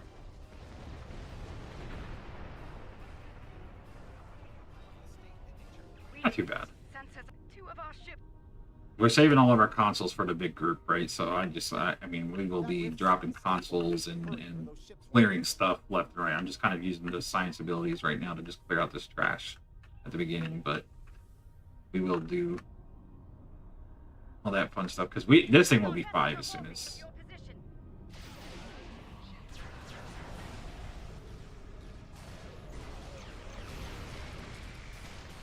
It is a lot of fun flying this ship, though. It just because, oh god, we squishy. We have no like anything as far as survivability is concerned on here at all. What we do, we're relying on a couple of traits, and we're relying on our Nicole, our warfare specialist for science abilities to heal us. It does proc quite often, but we don't have like any engineer seating just because like we're going full goofy on this thing. Woo! Like that's the whole. This is. I do not recommend this at all. This build on here at all. Recommend. I mean, like if you want to have fun, by all means, yeah, definitely. But you are squishy. Like we're gonna pull so much stuff. I don't know if I want to put threatening stance on it. It will increase my hull, but I'm going to draw so much more threat. I mean, I'm going to draw threat regardless, right? Because I'm the only one fighting. You know, who cares? All right, we got a little bit more hull. Not much, but a little bit. That's one less rip to worry about. Let's regroup the market. No, boy.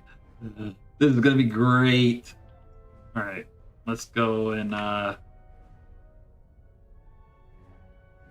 We'll go drop a bunch of sciencey stuff. Everything on here. This is continuity. How long do we have on the lockout? We have 22 seconds. Ugh. If we can survive for 22 seconds, we're golden. Because we probably will get backstep the moment we drop everything on here. I would be surprised. Honestly, I'd be surprised if we didn't. Drop it all. Drop it all. Boom. Yep. Oh, we did survive 22 seconds. Why? Because I grabbed everything. I knew that was going to be the case. I knew it would. There was no way in hell I was surviving that. I kind of miss putting some engineering abilities on here now. Oh, well. So I said, like, I wouldn't... Honestly,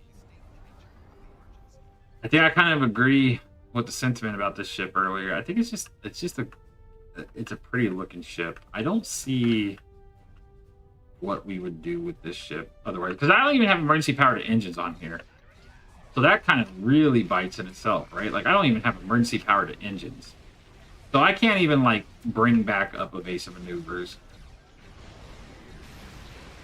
Dude, we're so cooked. We're gonna die again. Oh, just kidding. Our warfare specialists saved our butt. Let's bring some of these guys out. Let's get some like survivability going here. We can do this. We'll at least kill a bunch of stuff in the process, even if we die. Fine. Like I said, I definitely would not build it this way. I just don't know which way to build this. I feel like you have... While you have a bunch of universal stations, you do have options, and I hate them, Okai. I hate them. I absolutely hate them. Always, always, always, always warping you all over the place. But while you have all the universal stations in the world, and you can technically throw whatever you wanted together on this ship, it's not the greatest.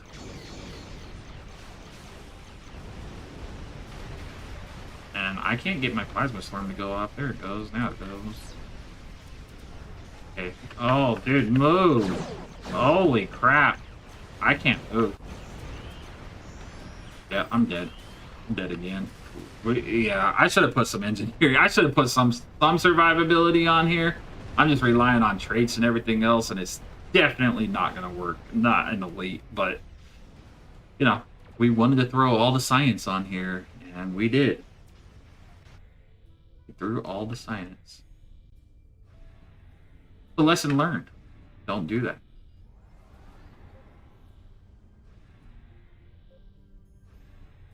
It's kind of cool though. It is neat seeing like all the freaking spores. Like it is like the glass cannon of science builds. That's exactly what this is.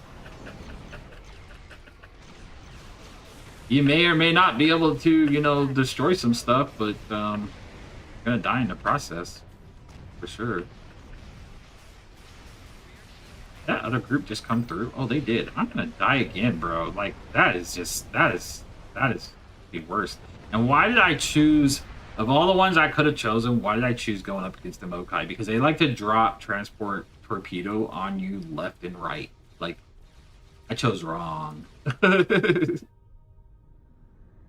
we're dealing with the stragglers. We might not, I don't think we hit tier 5. I don't think we killed enough. We're just too damn squishy on this one.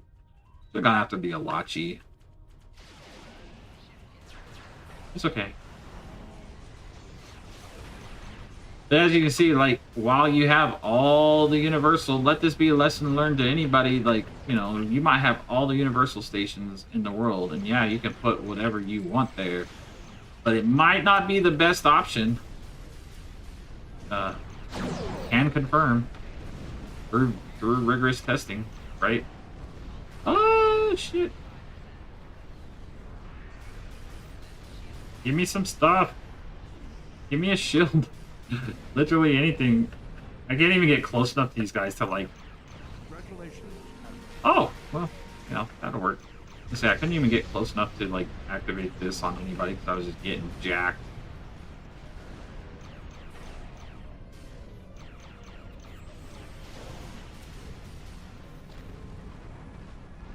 How interesting. Alright. Well, like I said, you can do it. I mean, you could go full heavy on anything in this ship, really. You can go full heavy attack, you can go full heavy engineering. You could just kind of pick your poison, I guess, with this ship. And I think that's kind of like... I think that's really what this ship comes down to. If anybody is honestly looking at this ship for, like, fun purposes, yeah, you can have a lot of fun with it. Right? You could build the world's craziest, like, probably world's craziest, like, torp boat with this thing. Go mad tack stations and full on command, right? And then, like, a little bit of pilot. But yeah, you could do something like that. Would it be viable? Probably not at all.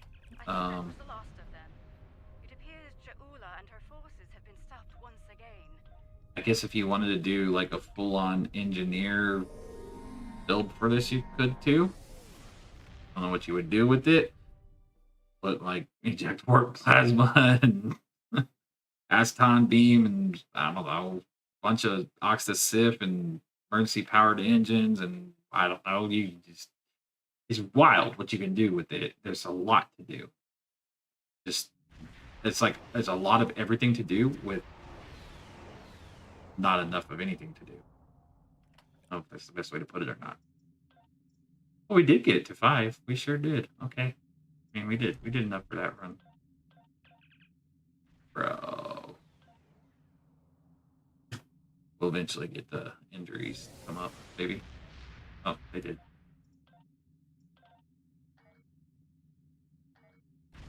Like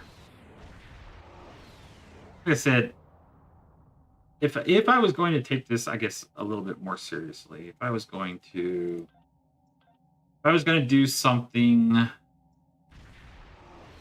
probably get rid of this, and I would put something like at least this right here. So then that would give me Oxta Sif, emergency powered engines. That would let me reset my evasive maneuvers, my duty officer.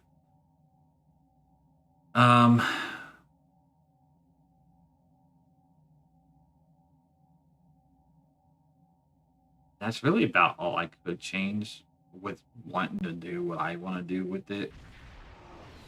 I guess I could put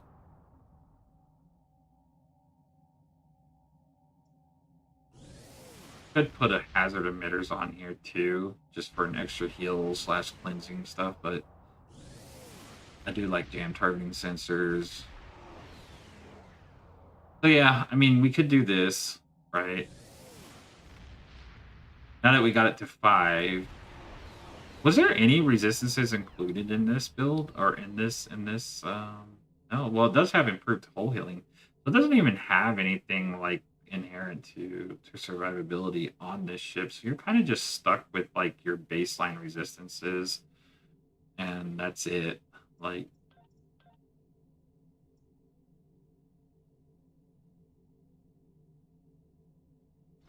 don't know. I do wonder about this trait. That is negative 35 all damage resistance rating, right? So I mean, like, if you're talking about debuffing and you're hitting them a sensor scan, negative 65.7. You're hitting them with structural analysis, which is negative 22.6. Then you hit them with another negative 35. You're dropping their resistances into the negative at that point.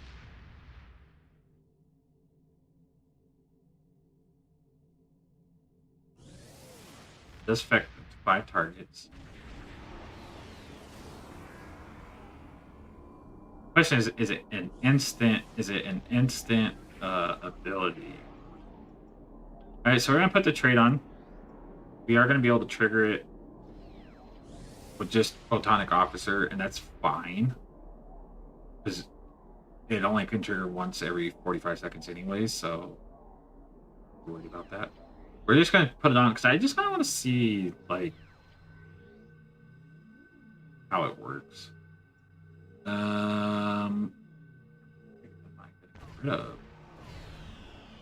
I really like Striking the Shadows, but I'm gonna get rid of it for right now just to test this trait. The silly data breach. But yeah, it should trigger specifically from this one. It does. Yep. Sure does. Okay.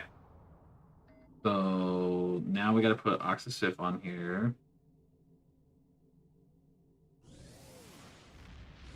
Get to unlock our tray. Now all we have is fire part, tractor beam. I could put tractor beam here now. And we could put emergency powered engines and Oxysif here. You're still kind of you're a squishy player in this ship though, for sure. The whole modifier, I mean, this is like the raider of science vessels, right? Like, we're sitting at 48,000. Yikes. I don't even fly a ship under like 80,000, let alone 40 or 50,000. That is, oof, it's rough. Change traits out. I don't really want to though. Yeah. Whatever. We'll take it into an elite TFO. We said we'd take it into there. That's what we're gonna do. I am scared for my life right now because doing it in the Ark Royal, all the survivability, the perfect science ship versus this, like, you got to skedaddle out of there. And then it kind of makes me wonder if like something like Clean Getaway would be somewhat beneficial on here, just because like, yeah, you're damaging yourself for the bonus all damage, but if you're already weak and you're already low on hull, like, so maybe it might be something to look into. I will say, overall for the stream, the Noble Intel Battlecruiser is an absolute win. It is a great ship. They really nailed it. This ship, it's a ship. It's there. It's I don't know how else to put it, guys. It's kind of just, it's pretty. It's a pretty ship. I feel like It's nothing special, nothing meta, nothing more so than a fun gimmicky ship. So we have a fun gimmicky ship that you can throw whatever you want in here with the sheer amount of universal stations. And then you have the double intel battle cruiser, which yeah, Cryptic, you got a freaking massive W on that. Good on y'all. You really did. I'm very, very impressed with it. So hey, they all can't be winners. Luckily, this ship did not cost us a thing. The other ship did, but the other ship was worth it. So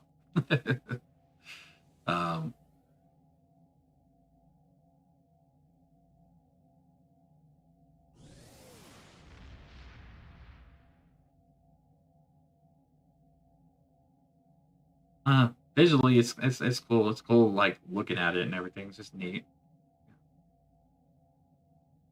Otherwise, I think you might not see me ever in this ship after this stream. I don't know. Maybe if it's just like, let's come up with some fun, whatever stream gimmicky stuff. Or let's test this out, or maybe as more people decide, oh, maybe this ship is for me, or maybe I could do this with this ship. Maybe we'll see stuff in the future with it, or it'll just sit there in dry dock collecting dust, and that's fine. That's what it does.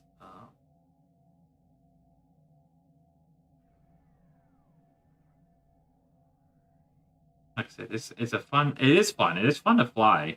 I mean, the maneuverability on it's great, but squishy, and there's so much universal seating that it's too much for too little, right? Like you really have to pick and choose like what you're going to do here. Whether you do turn this into some kind of hybrid torp exotic build, then you got to figure out what command abilities you're putting here and which ones you're switching over here for science. And I think either way you run this ship, you're going to either run into a problem. So you're going to run into the problem of you're going to run too much science and too little something else, or you're going to run too much of something else and too little science, depending on like which way you go about building the ship. I don't think there's a real good balance to it. So like I said, it's still fun. Oh, we're gonna do gravity kills on elite with it. Whoa, wait a second.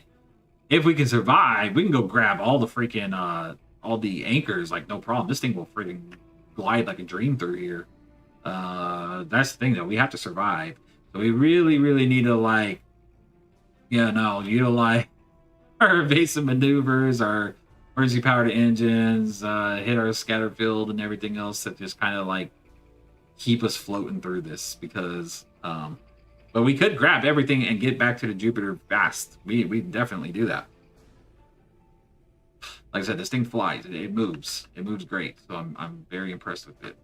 Let's go and see how we do against this group of enemies, and then we're going to drop all this science shenanigans and blow all that up. See, now everybody's going to be all mad at me because I just freaking hit it all. Oh my god. I'm so squishy. You see what I'm saying? Like, I didn't even have time to react to that. It's so wild. You definitely need more survivability traits on here for sure. Definitely. Not that we don't have them, I didn't slot them. So you can't even build this to be like anything like a beefier ship, like the Ark Royal or something, right? Or any kind of cruiser. You gotta really rely, I guess, on the maneuverability of this ship, and maybe that's what you have to do. Like, you really have to rely on that, because we just kind of ate it big time.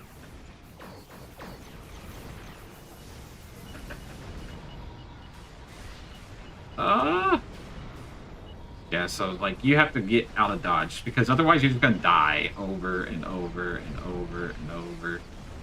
I mean, to be fair, my team is dying too, so this might not be a very good run. It might be kind of underly prepared for this. Well, no, we're not, but maybe the team as a whole is.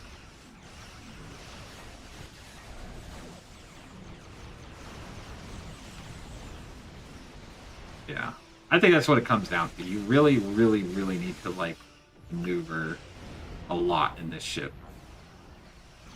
You cannot stick around. And sometimes that's a playstyle that I'm more or less used to. Is I like being in the fight. I don't like necessarily move out of the fight. So you do have to be in the mindset of like, let me drop my shit and then get out of dodge, and that's fine. Like that's how a lot of players do play, anyways. You know, especially like those that are used to flying escorts or something. And that's all I have to do is just put myself in that mindset, and then I'll be okay.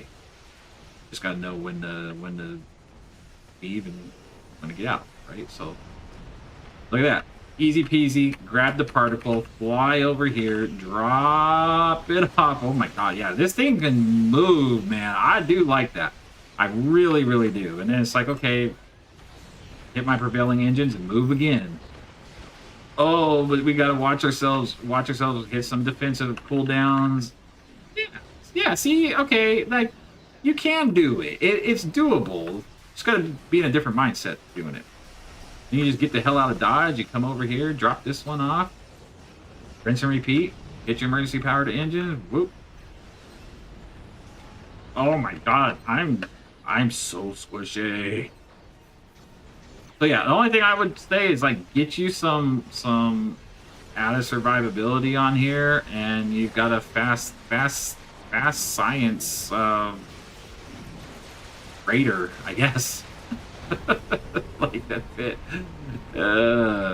Luckily we had a whole image refractor, so we can kind of buy ourselves some time. So we're going to deliver this particle.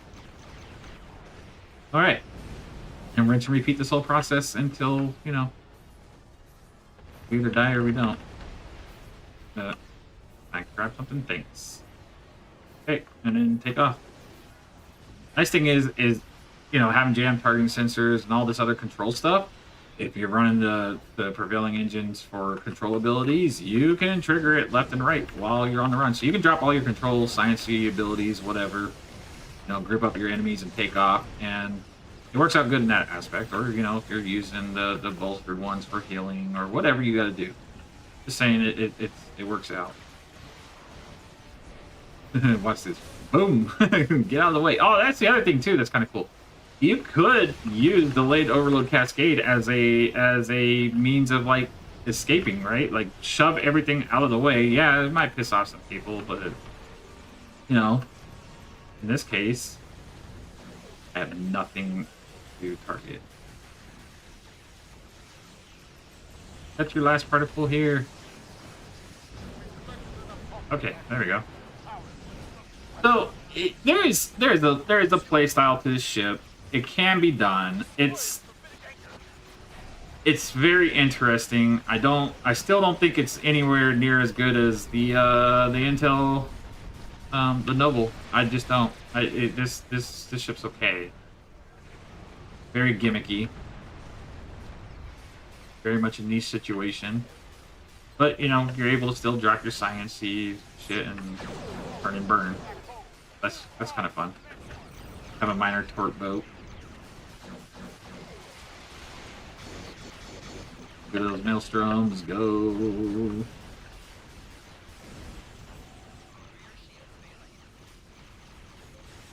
Yeah, see now like you're getting hammered, take off, pop some stuff, we'd be good. Oh my gosh, we need a heal. Some resistances in. Let me grab this, maybe. Can I grab it? Yes, I can. Clear out of here. Go. Drop this for the speed. And look at you on your way out, you know, grab wheel, all that stuff. Oh, get out of dodge, please don't die. We made it. Woo! Barely.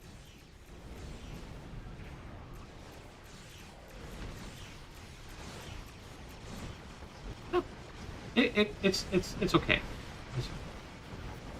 I do appreciate being given this shit though, so I won't knock that. And if they come back around and they want me to fly it, I will fly it because yeah. I just don't like it. Maybe that's why they gave it to me. They probably knew. They were like, you're not gonna like this shit. that though. You know, go out there and clear some stuff, and then run over here. Ooh, are all the particles way back there? They are. All right, I'm gonna use you as a speed anchor. Thanks. Try and grab this. Oh. Yep. And then we're gonna get out of here. Whee! Not too shabby. Not too shabby. We set our stuff.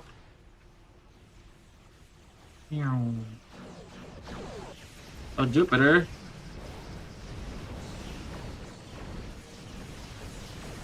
I don't know if we're going to complete this mission in time. How many of us are running these particles? I think it's only 2? Yeah, only 2 of us. Uh-oh. Hey guys, get out of my way.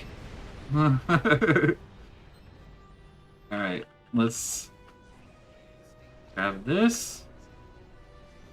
Grab that. But yeah. It's fast, it maneuvers great. You just have to, you just have to be very nimble with it. Very squishy.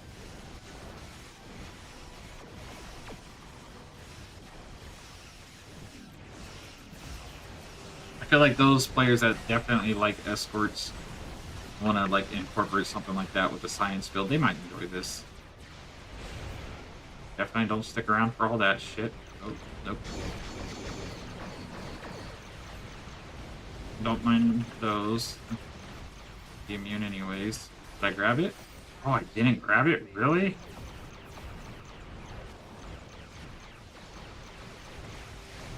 Okay, reset and go. Whee! Yeah, see, like, you just cruise by everybody. It's great. Drop this off. Get that. Get a little speed boost off of there. I'm gonna drop that back there to kind of just help clean up some of that stuff because I see that Jupiter's getting hit. And we don't really have... Nice. Okay. Oh, we'll get rid of... Yeah, we're gonna get all... We'll get it all. Hold on. Dude, what is going on with Plasma Storm lately? Is it just, like, super delayed or what?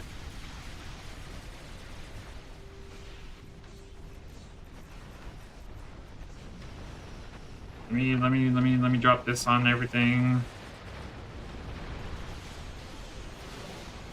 There we go. Alright. We got 5 minutes to get this last station. I think we can do it. Yep. Let's go try. We're not out of this fight yet, and as long as somebody else is drawing threat, I can just freely grab this stuff, right? So. Come on.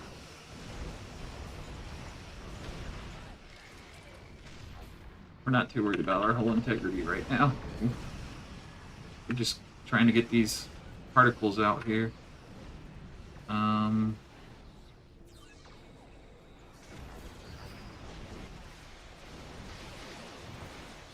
of a neat little setup, though. I like having all of these different science abilities, though, just for my own, like, love of science, I guess. It makes it fun. Oh, well, I can't get that close. Nope. I'm gonna blow up. Shit. We gotta grab these particles, but none of them were... No. I need to grab them from a different side. Yeah, I need to grab them from here. Okay. Grab it. Go.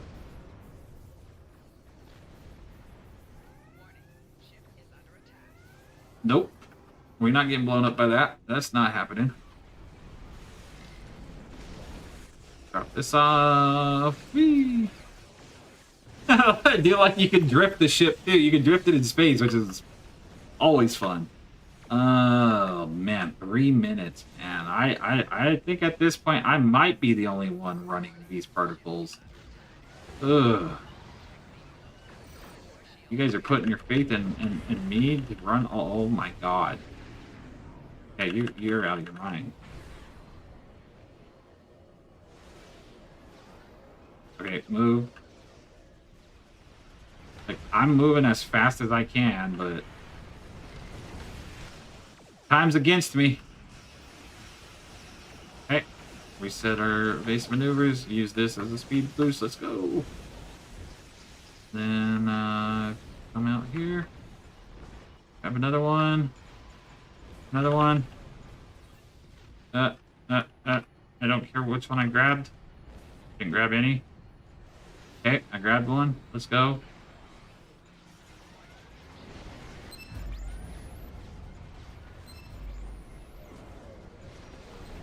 Right. Oh, we're gonna cut this close. I can already tell we're gonna cut this one close. Hey. Oh, somebody else is helping me. Good, good, good, good. All right, if we can both run this and destroy this station, I think we'd be okay. Oh shoot, I'm moving way too fast. All right, hold on. Not used to moving that fast. Good. Okay. Boost off. Bye.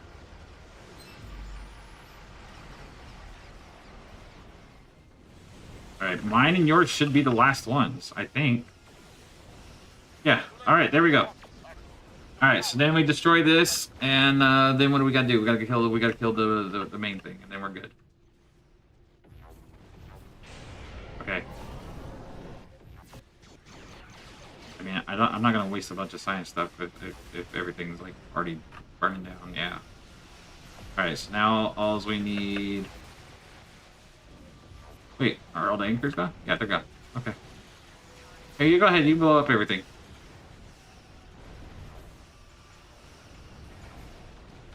All right. Where's the dreadnought? We got 20 seconds till dreadnought gets here, and we have 51 seconds to beat the mission. So we need to, like, drop all the science on here as soon as it spawns. Like, everybody needs to alpha, unload, debuff. We could do it. We can do it.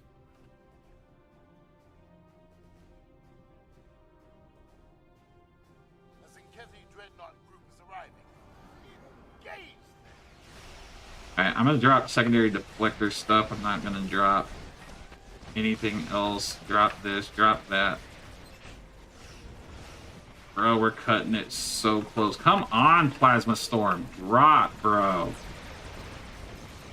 There we go. We got it in, like, nothing. And I don't know why Plasma Storm is busted. It just will not go off. Wait. Alright. We managed. We definitely managed. A little bit rough at the beginning of that TFO, but not bad. The worst. I don't even like gravity kills one bit. One of the harder TFOs to manage in a ship that you don't normally fly. That's okay. We did it. We did it in like a matter of seconds left. All right. So what does this come down to? We don't really need any more stockpiling. But we do like these. We'll always take ice magnetics.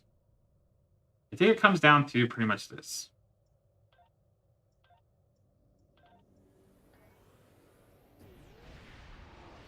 If you want a ship that you can test all the duty officer or bridge officer stations and all types of different combinations, for most part, this is pretty much it.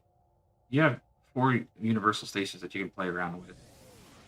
And it is command pilot, and it maneuvers great. flies just fantastic. So those are the upsides to the ship. Now the downsides to the ship is it's squishy. There are no hangar bays. There's no pets. You're kind of trapped in that scenario. Like I said, you do so much stuff, but too little at the same time. There's just you have options, but you don't. Because while you're making sacrifices in one section, you're doing sacrifices in another. You could beef this up. You could tone this down to these being your only science abilities, and then put more engineering here. But I don't think that's viable. Or you swap these two around and cut out destabilizing resonance beam 2, maybe run destabilizing resonance beam 1, get rid of delayed overload cascade. That's fine. You could do that too. Put RSP on here or something. You do have a lot of, like I said, a lot of options. You can flip this ship inside out, maneuver it this way. This sounds great. Let me try this. So it's not like the options are limited, which is great. But you're also severely limited by what you put together. In the long run, you're going to hurt one way or another. And I guess, just show you. So let's just say I wanted to swap these two around, right? I don't even know if I have RSP on. Oh, I do have unstable work bow, which is a control ability. So there you go. I could put another control ability there for right now, but I would put RSP 3 on here. Or no, 2. I think 3 is commander, but still put like RSP 2. And then you would change this out, which does not have the stabilizing resonance. 2. I think he only has 3. So let me find a duty officer that does. Maybe you do? Somebody has it. No, I trained him into it.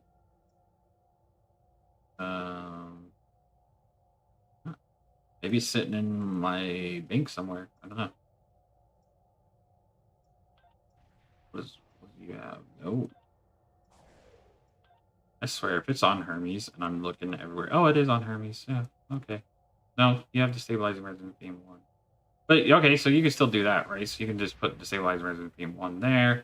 And then you can bring up another bridge officer that has photonic officer, and there you go. You do that. And you put another bridge officer here that has whatever. It doesn't really matter at this point. If you wanted another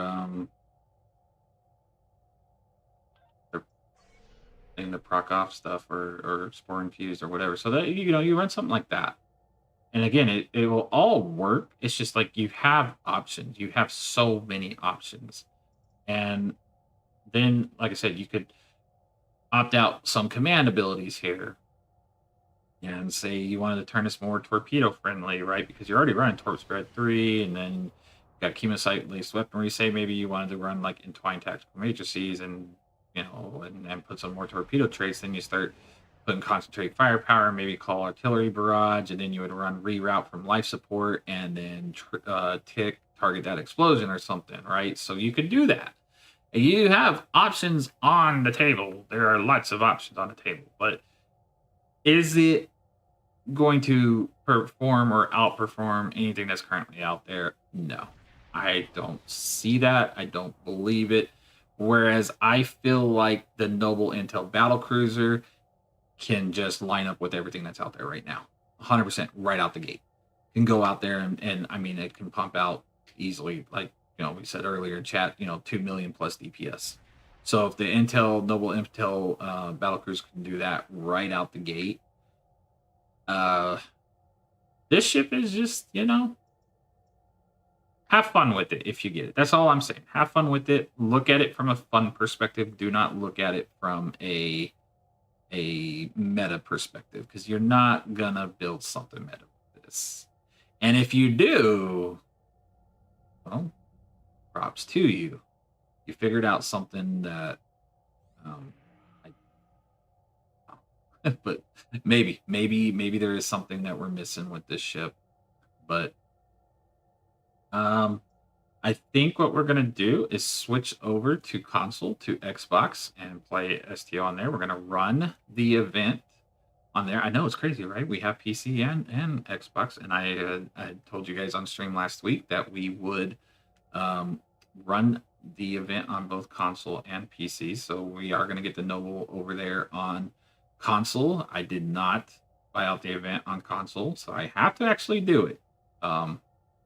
Unlike here on PC, I don't have to do it. But so we're going to do that. We're going to switch over to Xbox, and we will run. We're going to run the patrol. I like the patrol, and I think that it's neat that they included it, because especially if you're a fan of Star Trek First Contact, it ties into it. It's pretty neat. It's really neat how they did it. So we're gonna run the patrol. We're not gonna run the. We're not going to run the ship modeling event or nothing, because really there's no reason for us to.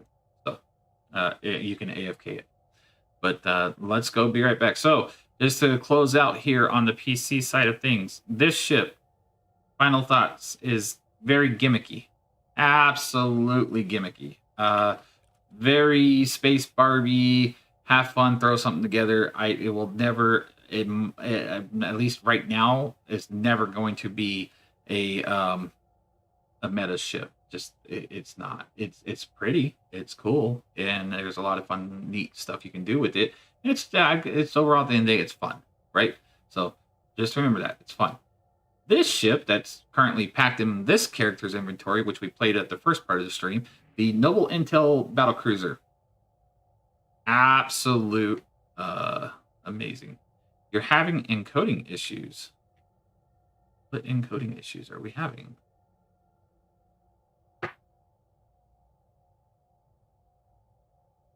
I'm not having any errors over here, but would not surprise me.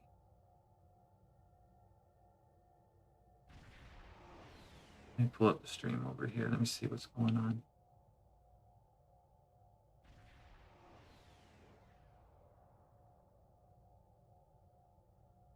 Not having any errors over here. I don't believe so. What are you seeing on your end? Unless it's something on Twitch's end, but the stream is showing up clean on here and over here.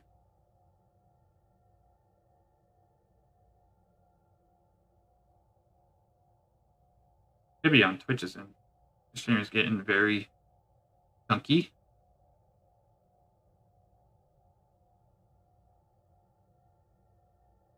That's weird.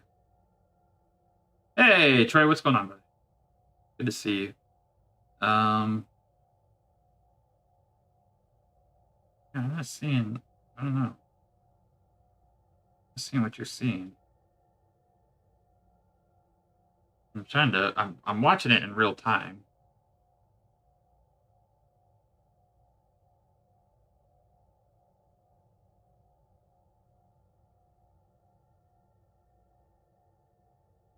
Is there pitching every third word, lots of breaking up, drop frames, the gamut? No, I think that's something on your end then. I'm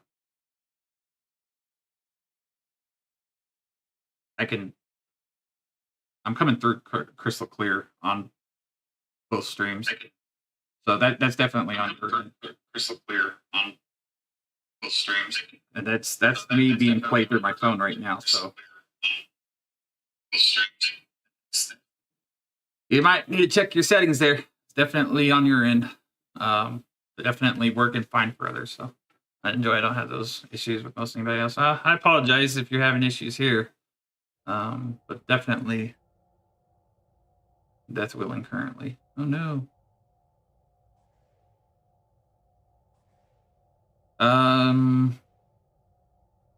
All right, so like I said, we're going to switch over to console, and then we're going to run the event over there. But Troy, since you just woke up, I'll run this by you one more time.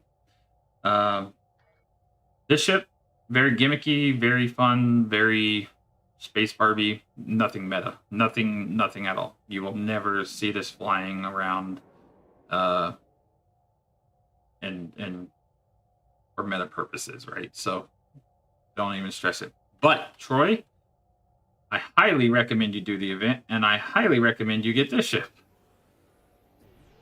We flew this for the first hour of stream, and this is an absolute win on Cryptic's part. It is a huge win on Cryptic's part. They did so good with this Sovereign, so definitely recommend it for those who are doing the event and running it. Grab this ship. You will not regret having it, because for a free ship, it does very good. So those are the two things we're going off of. But like I said, I'm going to switch over to console, so give me a second while I set that up. We'll run the event on Xbox. Troy, if you're over on Xbox, if you're playing and you want to run the event with me, you're more than welcome to. Give me a second, though, while I set that up, and we'll be right back.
Okay, well, we're back, but let's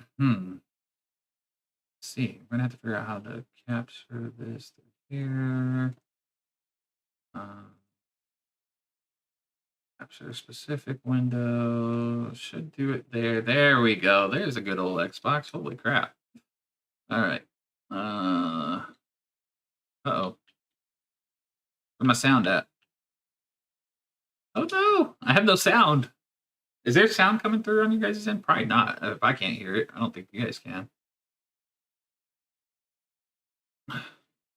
So if you ever wonder, if you're watching this live or watching this later on, if you ever wonder why like the PC account is not quite as built up as it could be, it's because I played on console for years and years and years, and then I went and kind of redid everything on here.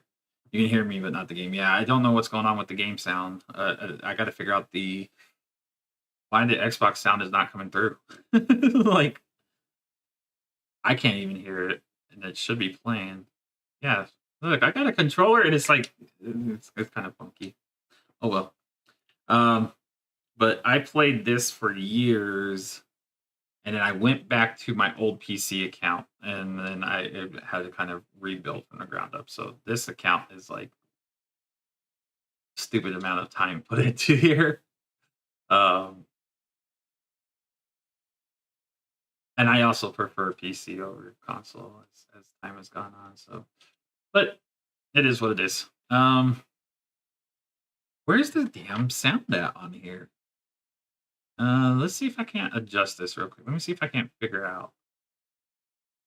That says muted on the microphone, but where's the sound at? Guide button. Let me see. Is there a setting on here? Maybe there's a setting for devices, connections, volume, and audio. Okay, I need.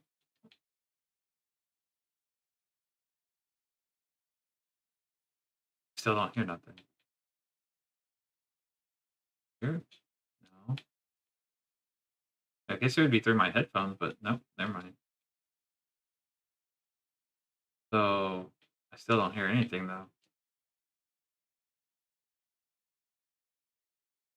Let's see. If I go back to the game. Well, we have a working playing game. We just don't have sound. It kind of bites. Oh no! I got milled. Oh, I saw stuff. Nice. Okay, so let's see. The event, first contact. Troy, are you on? So I can't hear the game either. No, there's no sound for me. So here's the thing. I'm actually still streaming through my computer. As you can see, the TV is off behind me, right? But Xbox has this neat feature where you can remote control your Xbox through your PC. So I am technically still on my computer, even though I'm streaming through the Xbox, if that makes sense. So um, it's just like I don't know exactly how to get the sound from console through Xbox if it's not like connected, I guess. If it's not me actually like I don't know. I'm gonna have to investigate it. Maybe we'll put on some like music or something just to kind of like clear out that dead space, you know? Oh, wait, I hear something. Wait, do you guys hear it? Please tell me.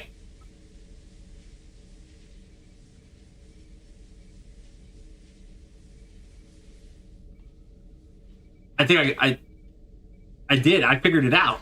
Oh, I do. I got sound. Never mind. We're good. I think it's coming through the game now. I think it should be. I can hear some of the effects, but it was really quiet. Okay. Can you hear it now? Like I can hear the entire station like partying over here.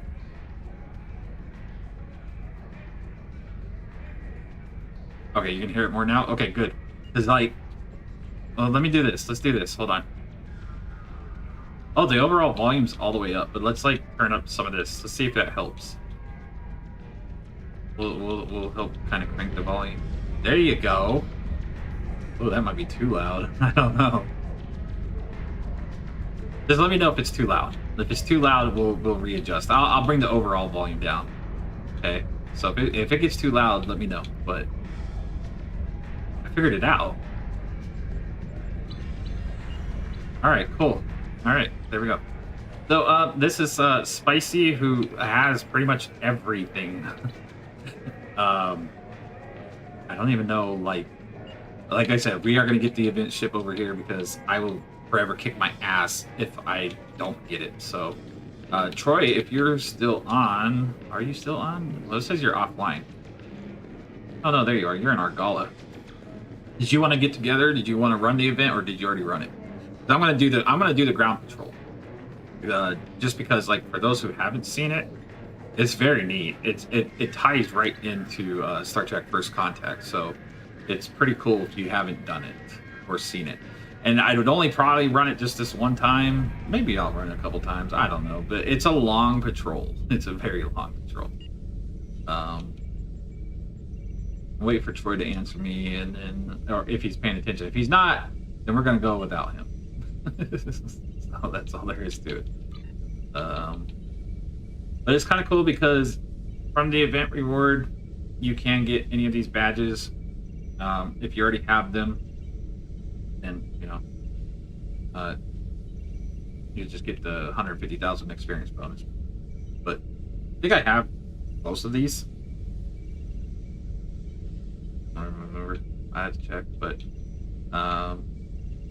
you do get a sizable chunk of XP too. So if you're doing this on like a lower level character, the patrol itself can net you like a whole almost 2 levels without an experience boost. And then of course you get the 150,000 experience boost. I think you probably get 2 full levels off of it. So it's pretty decent to run. All right, so we haven't heard back from Troy. He's probably just doing his own thing. So we're gonna go ahead and launch it ourselves. Dude, sure. I don't even know what these guys do. I have not ran a ground mission on this account in forever, but we're still gonna do it. Good, you made it. I was looking forward to dealing with this by myself. Our hollow emitters are doing their job, and the bombing should happen soon. Once that's finished, we can get started. All right. Okay, the bombing should end quickly thanks to the Enterprise. We're gonna need to move fast once things stop exploding.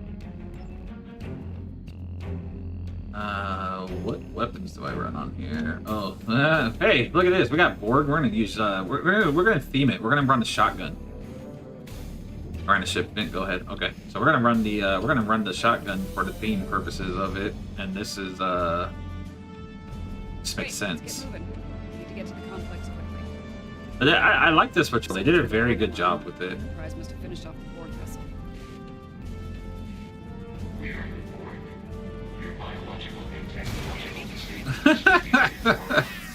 It's such a janky ground combat system. I love it. You just spam the hell out of this shotgun like it's a freaking automatic weapon.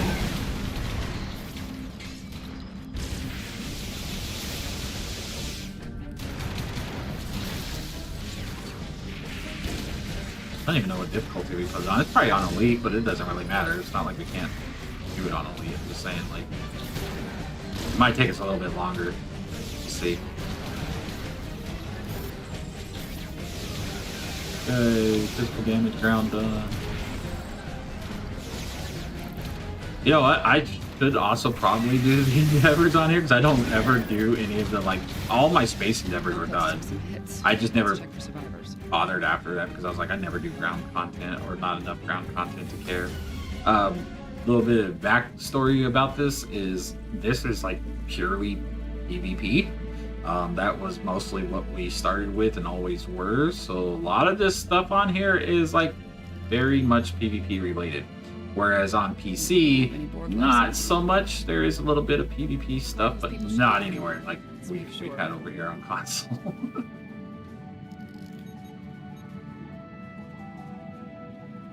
Okay, my tricorder. Alright. Oops, I accidentally canceled that time. There we go. Picking up multiple subspace comm signals in the air.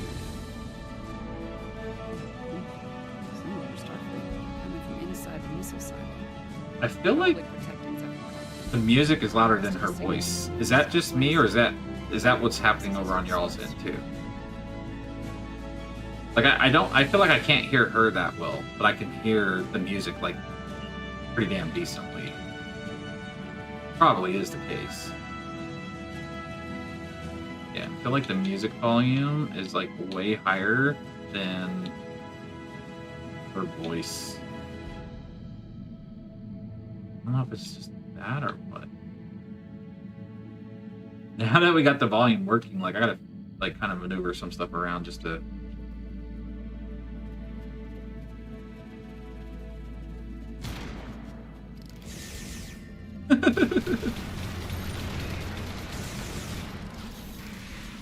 What kind of ground kits do I have on here anyways? I don't even know what I have. Oh, I have to bought the exosuit. I forgot about that. That's kind of fun. That's the Hurricane. Heads up, there are drones ahead. Okay, I can hear her better now. What else do we got here? That's the other thing too. It's really weird going from PC to console because like I don't use a controller all that much anymore, so like having to re-navigate. But let's use this thing.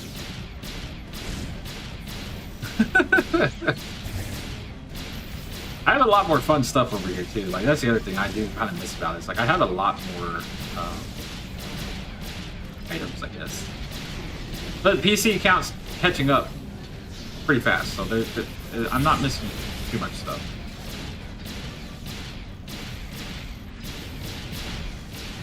It's like a mech suit, man. Just run around and just blast these things. I'm pretty sure it's not only difficulty because they are dying a lot slower than something on normal, but it's fine. We can't die on here. If we do, we'll delete our Xbox account. Then Troy will never have anybody to run with ever again. Oh, this thing moves so There are slow. lights over there. Can we speed it up? Nope, we can go backwards. Borg will be drawn to it like moths to a flame. We need to protect the locals. Picking up life signs ahead. Some of them are Borg. Okay. What do you want? Get away from us! You will be assimilated. Ooh, I like their voices too. Sounds a lot better than some of the other ones. Robot zombies? Robot Break zombies. something like this. Take out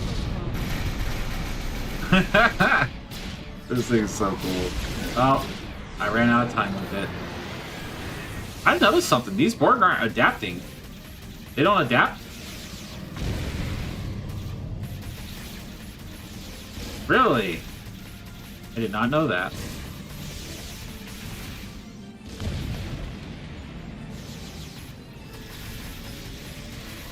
Oh wait, I think I have the auto refrequencer on here.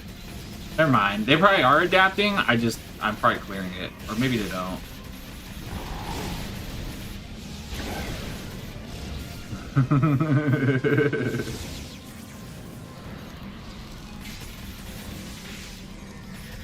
No, they don't. They don't adapt. That's good to know. Oh no, look, it says remodulate. But I do have the auto. Wait, do I not have the auto? Wait a second. Did they take away the auto refrequencer? What happened to it? Bruh. I know for a fact I had one. Did they get rid of it? Did they change it? Did they update it when I was not playing? I just don't know about it. Because, like, I know on PC I have the quick remodulator. I know that. But on here I used to have Setting your tricorder an to auto linear remodulator.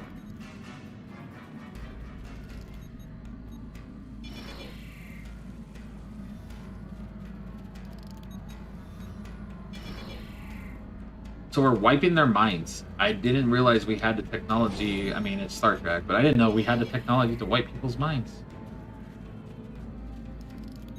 Make them forget about everything.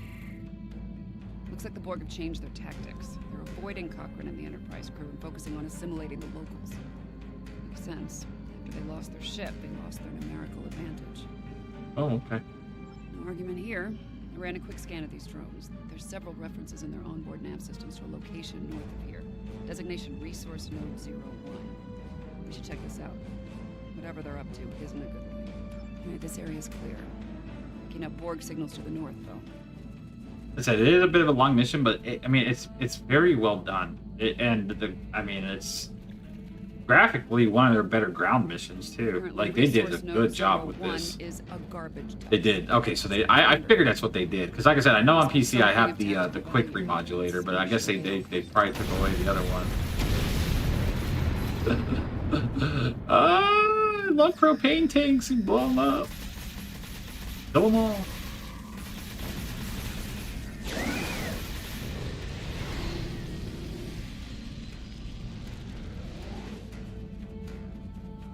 Great. This place smells and it's swarming. You can get blown up. Wait, can I hurt my own bridge officers? Oh, missed opportunity there, Cryptic. Would have blown them all up. Okay, so this is weird. All right. And you can't auto execute this. All right, I gotta go. Good night. All right, Squidly, thanks for hanging out. I appreciate you. We'll see you. We'll be back next Monday. Like I said, we only stream Monday and Tuesday, so we'll be back next Monday. I will be putting out more videos, I think, on YouTube. For those of you, who need a little spiciness in their life, I suppose. But we'll be putting out more videos on Power YouTube, I think. amplifiers. Especially covering like these ships and stuff or whatever, right? So we'll do that in between streams, but Copper tubing. for now. For now. And lithium batteries. Oh, hell. I think I have a point. Oh, I think they're trying wait, to- what'd you say? Hold on. I I missed think that. I know what they're doing here, and it's not good. Oh, yeah? I think they're trying to build a transporter. They might have lost their ship, but there's a lot of Borg still in Enterprise. If they can beam those drones down here, the situation will go from bad to worse. Okay. The complex isn't far. Let's make sure it's secure, and then work on finding and dealing with this bootleg transporter. Let's do it. Let's go work on it.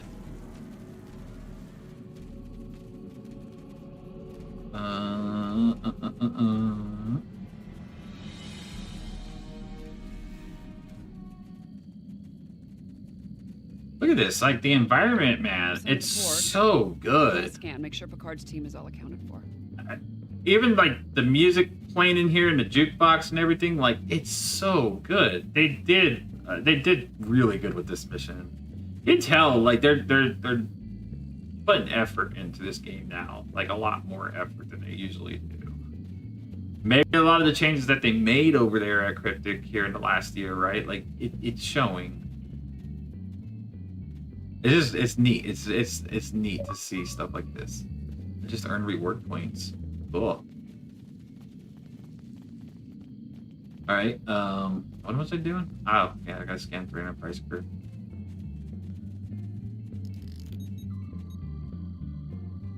Picking up Starfleet comm badges inside the bar and... Hold on. More Starfleet comm badges inbound, but they're on Borg drones. It's kind of neat.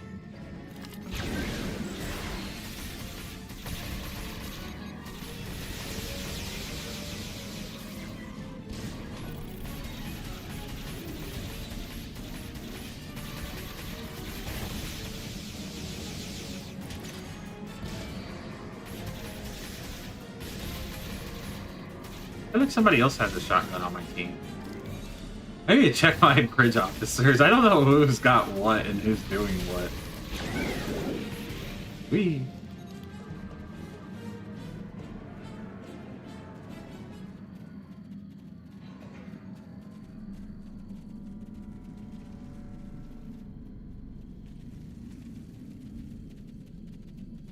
Okay, the perimeter's clear. I'm thinking that transmission tower's our next stop. Okay, let's go check it.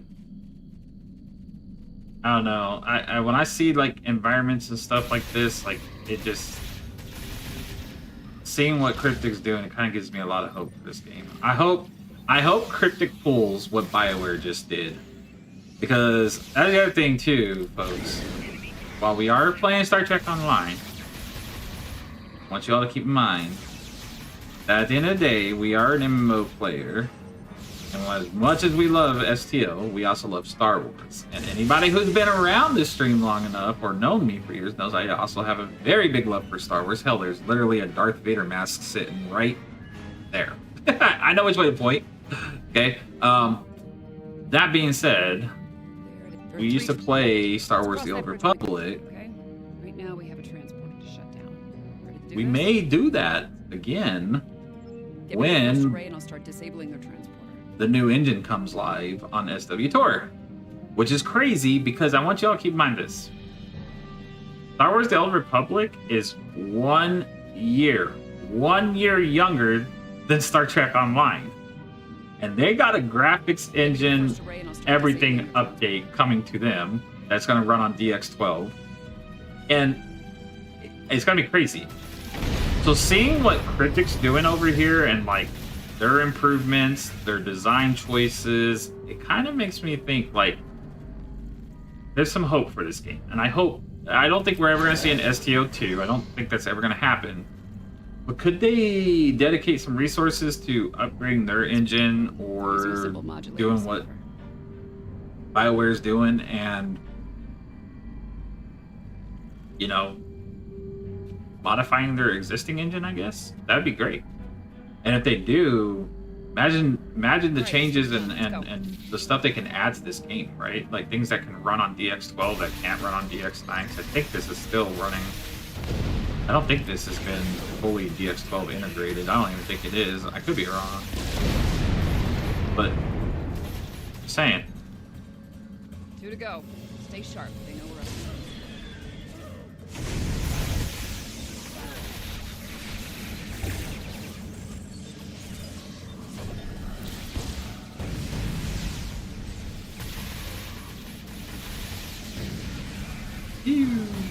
Go. Stay sharp. They know we're up. Aren't we already... Wait. Aren't we already at the relay? Oh, no. Thought we were at the wrong thing.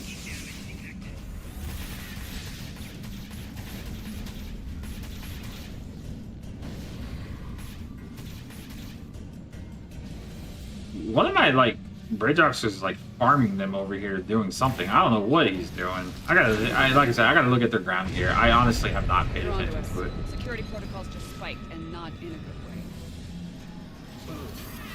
way. Is there a good way?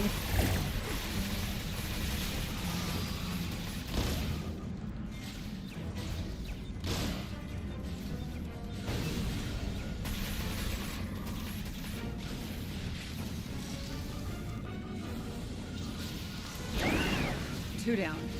Last one. Bitch.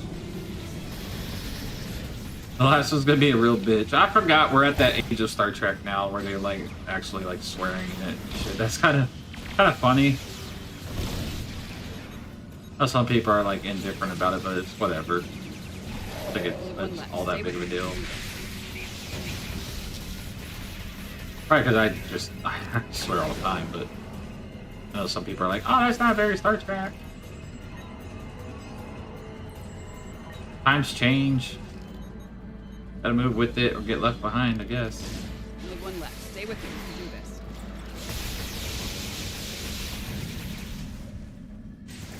We can do this. Oh, man, we are definitely not paying attention to it. Come on, 7. Nice thing is, I guess if you needed to farm any like ground endeavors or ground kills, you totally could on here because like they endlessly spawn. And you're not timed for it, so I mean, like, if you had like a KDF recruit and you needed to do melee kills, you could technically do it right here. And the board would be perfect to do it against because like you wouldn't have to remodulate. So you could just sit here, put your full team of like engineers, and just put like medical, what's it called, up. And then you can just farm melee kills for like hours. So, you know, keep that in mind, those of you who did the KDF recruit event on PC.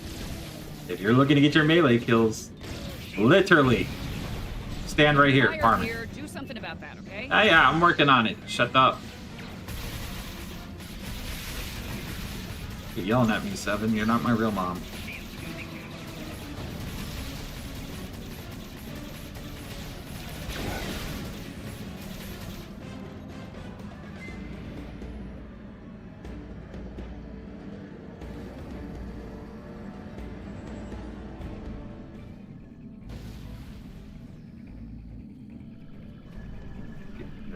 I'm gonna let them handle all that mess. Look at that. Like I said, it's an endless spawn, and like I triggered 7 to go and get that final transport pod, but I mean, like if you didn't do it, you could just sit there, right? So kind of neat. I think we're through the worst of it. All right, there we go. First contact day completed, and that is the ground patrol. And then, like I said, if you have... Oh my gosh. If you have these badges, I don't know which ones I do and don't have. But if you wanted to, if you needed the experience bonus pool on a character, you can grab this. I mean, it's nice that they include that, right? And like I said, that mission alone, as long as it takes... I know this because I ran it on PC already. One of my characters is like low level. Maybe these are the badges I need. I don't know. But anyways, just grab that one. One of them are like level 20 or so, something like that. And I just ran that mission and got 2 levels off of them, and that wasn't with an experience booster. Well, it was like a level and 3/4, and that was without an experience booster on because there's just that many board. And I ran it on Elite as well, so keep that in mind. On Elite, without an experience booster, every kill was like 25 XP or something like that. So, there's a lot of things you can do with that. Okay, we can start refining dilithium again over here on console. Holy crap, we don't have anything really. Like I mean, we have a lot. We just don't have anything because we haven't been playing here in a while. Good old PvP torque build. It's kind of wild that one of the last things I was doing on here was like running torpedoes, and then that was like one of the first things I did over there on PC. It's like I transitioned from one to the other. doing over at Earth Space Dock there?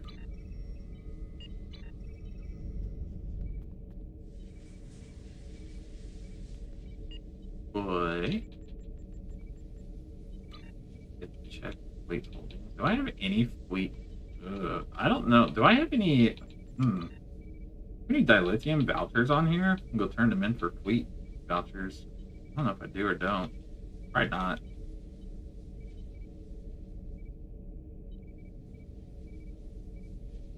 Got 288 Lobby. Oh, is the Lobby sale happening here on console as it is on?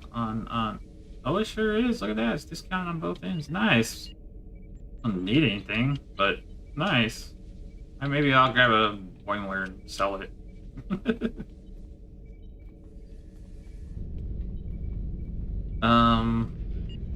But yeah, all we need to do really is just this. For next 19 days, right? So we'll log in. So every time we're on stream for the next 2 weeks, we'll make sure we run the event on console and on PC. We're only doing it on PC for the dilithium, but yeah. You got a new pet trait? Ooh, what pet trait did you get? Let me return to our ship real quick.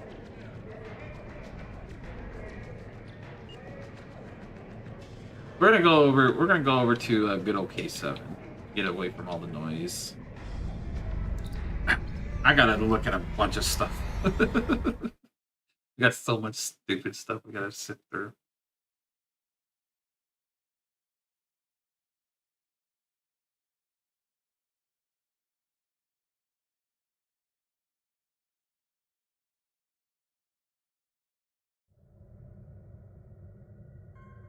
Alright, let's depart here.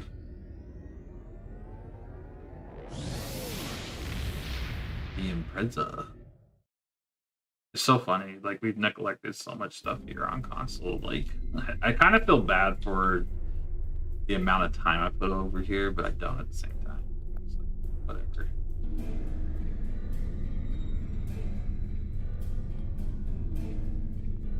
I don't have the same kind of passion about console STO as I do over on PC. There's a lot more of a community on PC, whereas like on console, it's nostalgic. That's what it is. All of our admiralities are done. I think all of our research. Oh, well, I think they're all 15. They're probably not 20. Yeah, they're all like 15, 16, 17. So we always stopped. Never that. What about duty officers? Where did we get to on that? Rank 4, rank 4, rank 4. Uh-oh! We never maxed out colonial and trade on here. Oh no. Damn it, I still have stuff to do on here.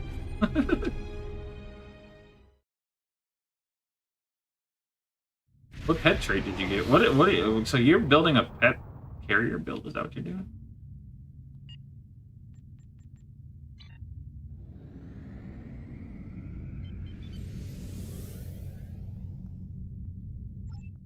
All right, let's go look at the long list of shit that's over here.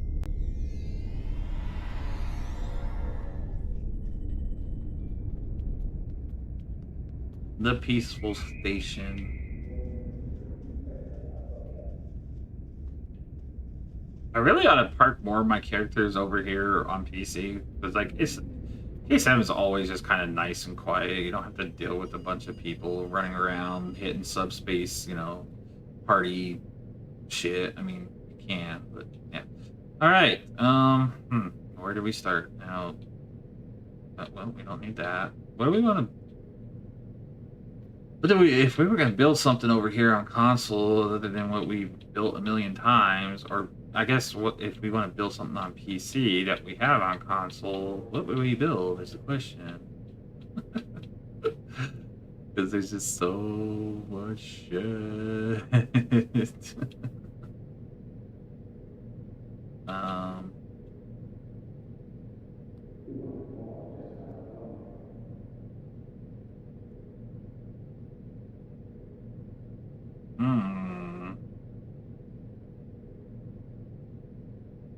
Is it this one? No. Oh, the Hydra. Oh yeah. Yeah, no K7. I mean, it was always our home. Like, you'd always get away from. Oh yeah, yeah. No, Strike Group Command Authority is like the main like pet trait to run, anyways. Considering most decent pets you would run are going to be frigates, so. Yeah, that's a good trait. I was thinking if you paired that one with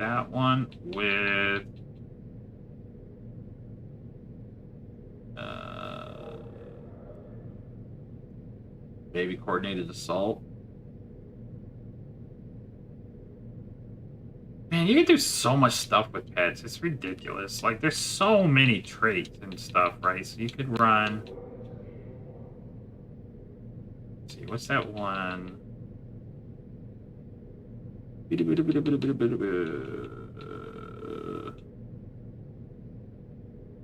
Holy crap.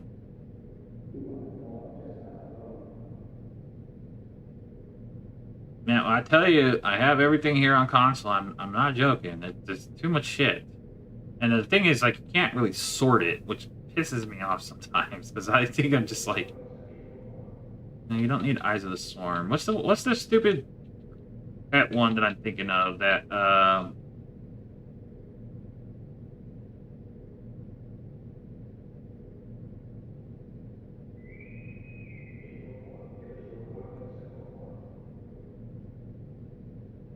this one, feel the weight of our presence, right? Yeah. No, did they change? Oh, did they change it? No, that's not the one I'm thinking of. Oh, there's Independent Wingmate. Well, your first pet could add like freaking massive damage. I swear there was a good like actual. Oh, here we go, Wing Commander, right? No, man, I don't know. I'd have to go through and actually sit here and, like I said, sift through all of this shit. There's like way too much stuff in the game now.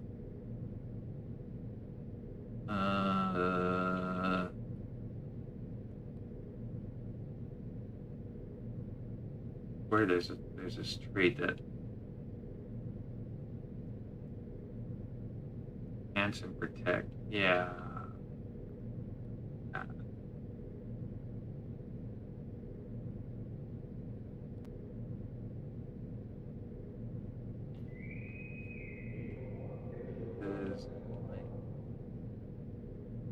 Oh, true. I might not have that one here on console. I might only have it on PC.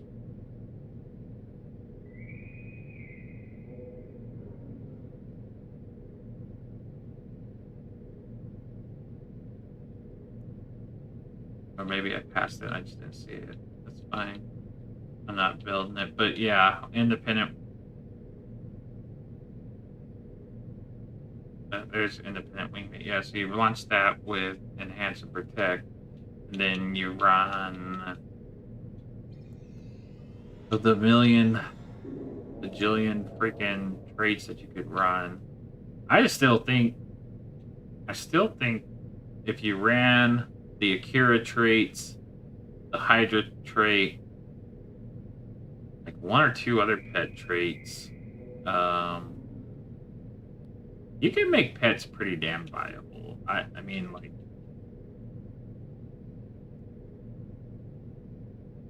yeah, so there's Strike Group Command Authority, so that's from the Hydra.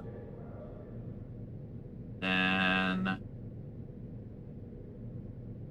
you run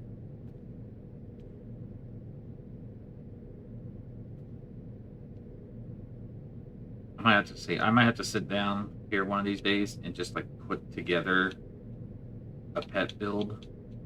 Because like all this is like torp and survivability. This is a PvP build, a torp PvP build.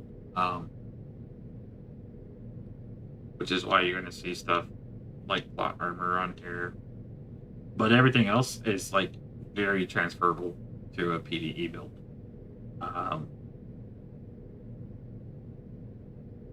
I would run all of this on there. So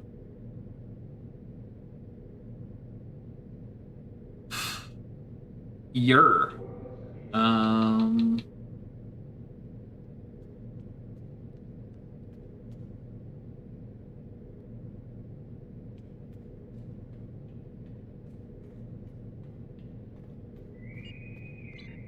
oh, that's the thing. Is like you run out like some things like you'll come over and you'll do them, then you run out of shit to do because you've already done it all. It's like no reputations, no admiralities, no nothing. Like I said, endeavors, all my space is done. The ground is the only one that's not done. I've never bothered with ground because we did nothing but space PvP. So there was no reason for me to do ground.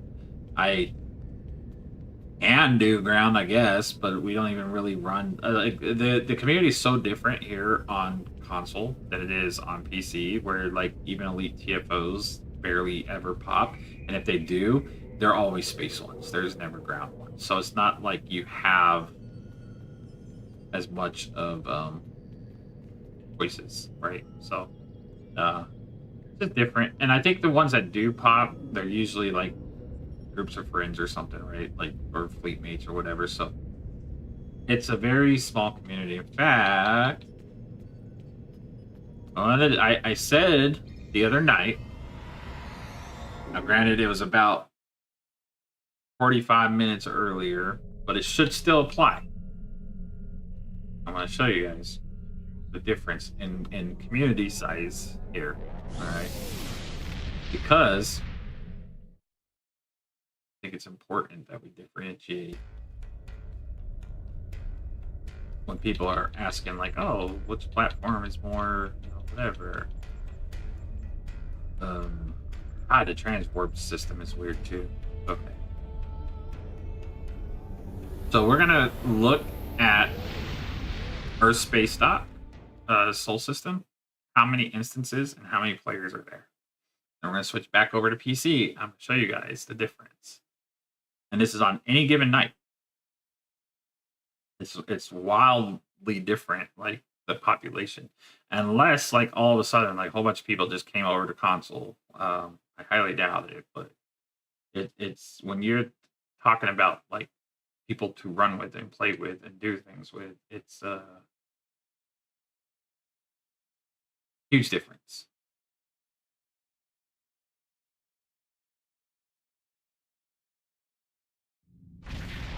Now, granted, I can't give you the exact population on console, but I can show you guys that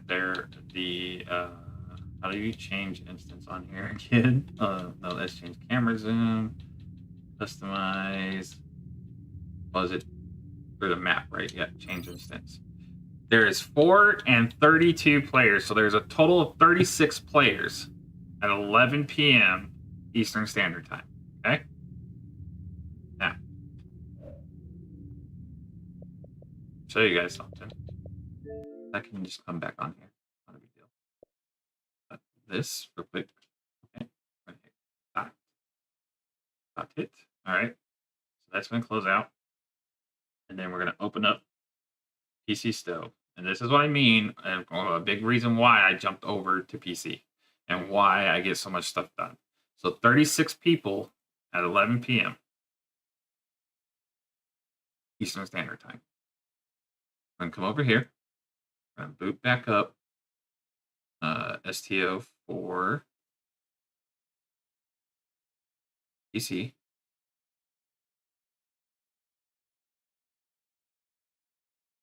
Oop. All right. And oh, look at that. We're already at Earth Space Dock, right? So all we have to do is probably just beam up. I think I'm on the space dock. So this is PC. And again, you can see right here at the time it's 11:22 p.m. Eastern Standard Time. And I guarantee you there's at least 60 to 80 plus people, if not more, so around this time of night, if not more. And the PC population is like immensely bigger no matter where you go, like Rosanna or whatever. Like Jozana was kind of dead over there on console. If I go to Jozana right now, there's probably like 15 role players on there. Full system, change instance. 35, 35, 27, 22. That's way more. There's 100 plus people here in Soul System on PC at 11:22 at night. Tells you the population difference just right there. That's just in Soul System. That's just outside of Earth Space Dock, right? So, if anybody ever wonders why I came to PC or whatever, because there's a reason. That the console community, unfortunately, is just not there. So there's 4 times the population at minimal just here in Soul System, not counting what's at Earth Space Dock, not counting what's in TFOs, not counting what's out in sector space, right? So all I'm saying is if you had to pick a platform to play on, well, Xbox and PlayStation, if it's only what you have available to you, then yeah, absolutely play what you have available to you. Don't go and break the bank to buy a PC or something, right? But at the end of the day, I would pick PC 1,000 times over because you will always get into content and get things done that you may need done.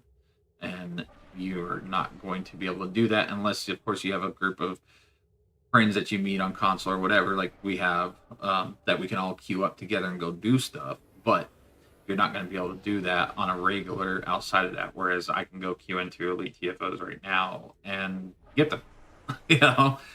So it's wild how bad the game has tanked over there on console. And that wasn't always the case.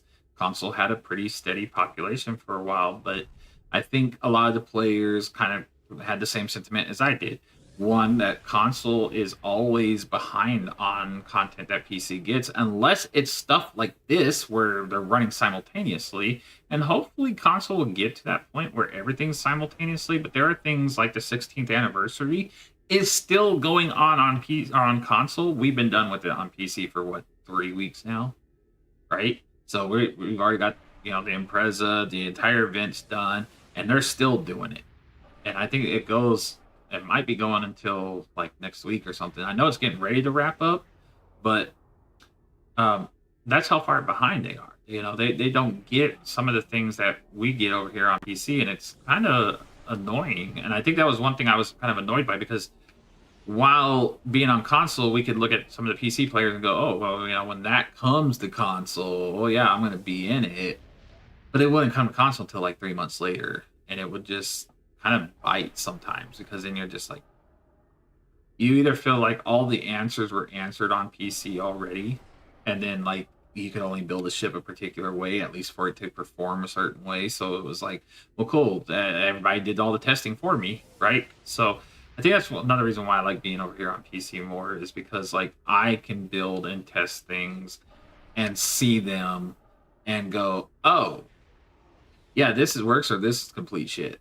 You know, so it's kind of nice, and I like that a lot. And I like having access to parsers that console players unfortunately don't have access to. So but like I said, we are getting ready to kind of wrap it here. So we did have a lot of fun overall with the stream tonight. Definitely love this ship. This is an absolute win for Cryptic. And once you guys get your hands on it, whether you buy out the event or just do the event regularly, it's fine either way, whichever way you go about it.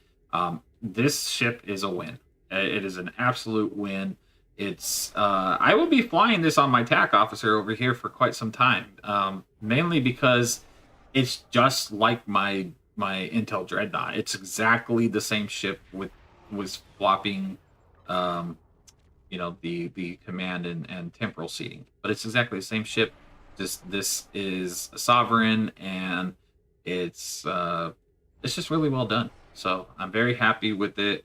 I think most players that get this ship will be very happy with it. It can put out some serious DPS, and definitely don't sleep on this event. That's all I can say about this ship. I can't say nothing but good things about this ship. So good job, Cryptic, and you guys nailed it. And like I said, we will be flying this. You'll see me in this more often than not. So I like it. That's all I gotta say about it. And okay, wait. One last thing I will say about it. My suggestion, and this is just coming from me, playing around with both surgical strikes and beam fire at will, either one works fine. I do think fire at will is going to have the edge, but if you wanted to go with surgical strikes and just get rid of RSP3 or something right here and put surgical strikes 3, you can. Don't be shying away from like, oh, I got to build it one certain way or other. So I want you to keep that in mind. Like, this ship is versatile in a fire at will build, a beam overload build, and a surgical strikes build, and it can hit all 3 of them just fine.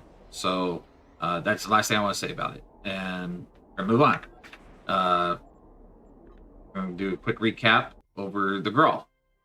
So closing on the good old Gral ship over here, which again, the fine ship.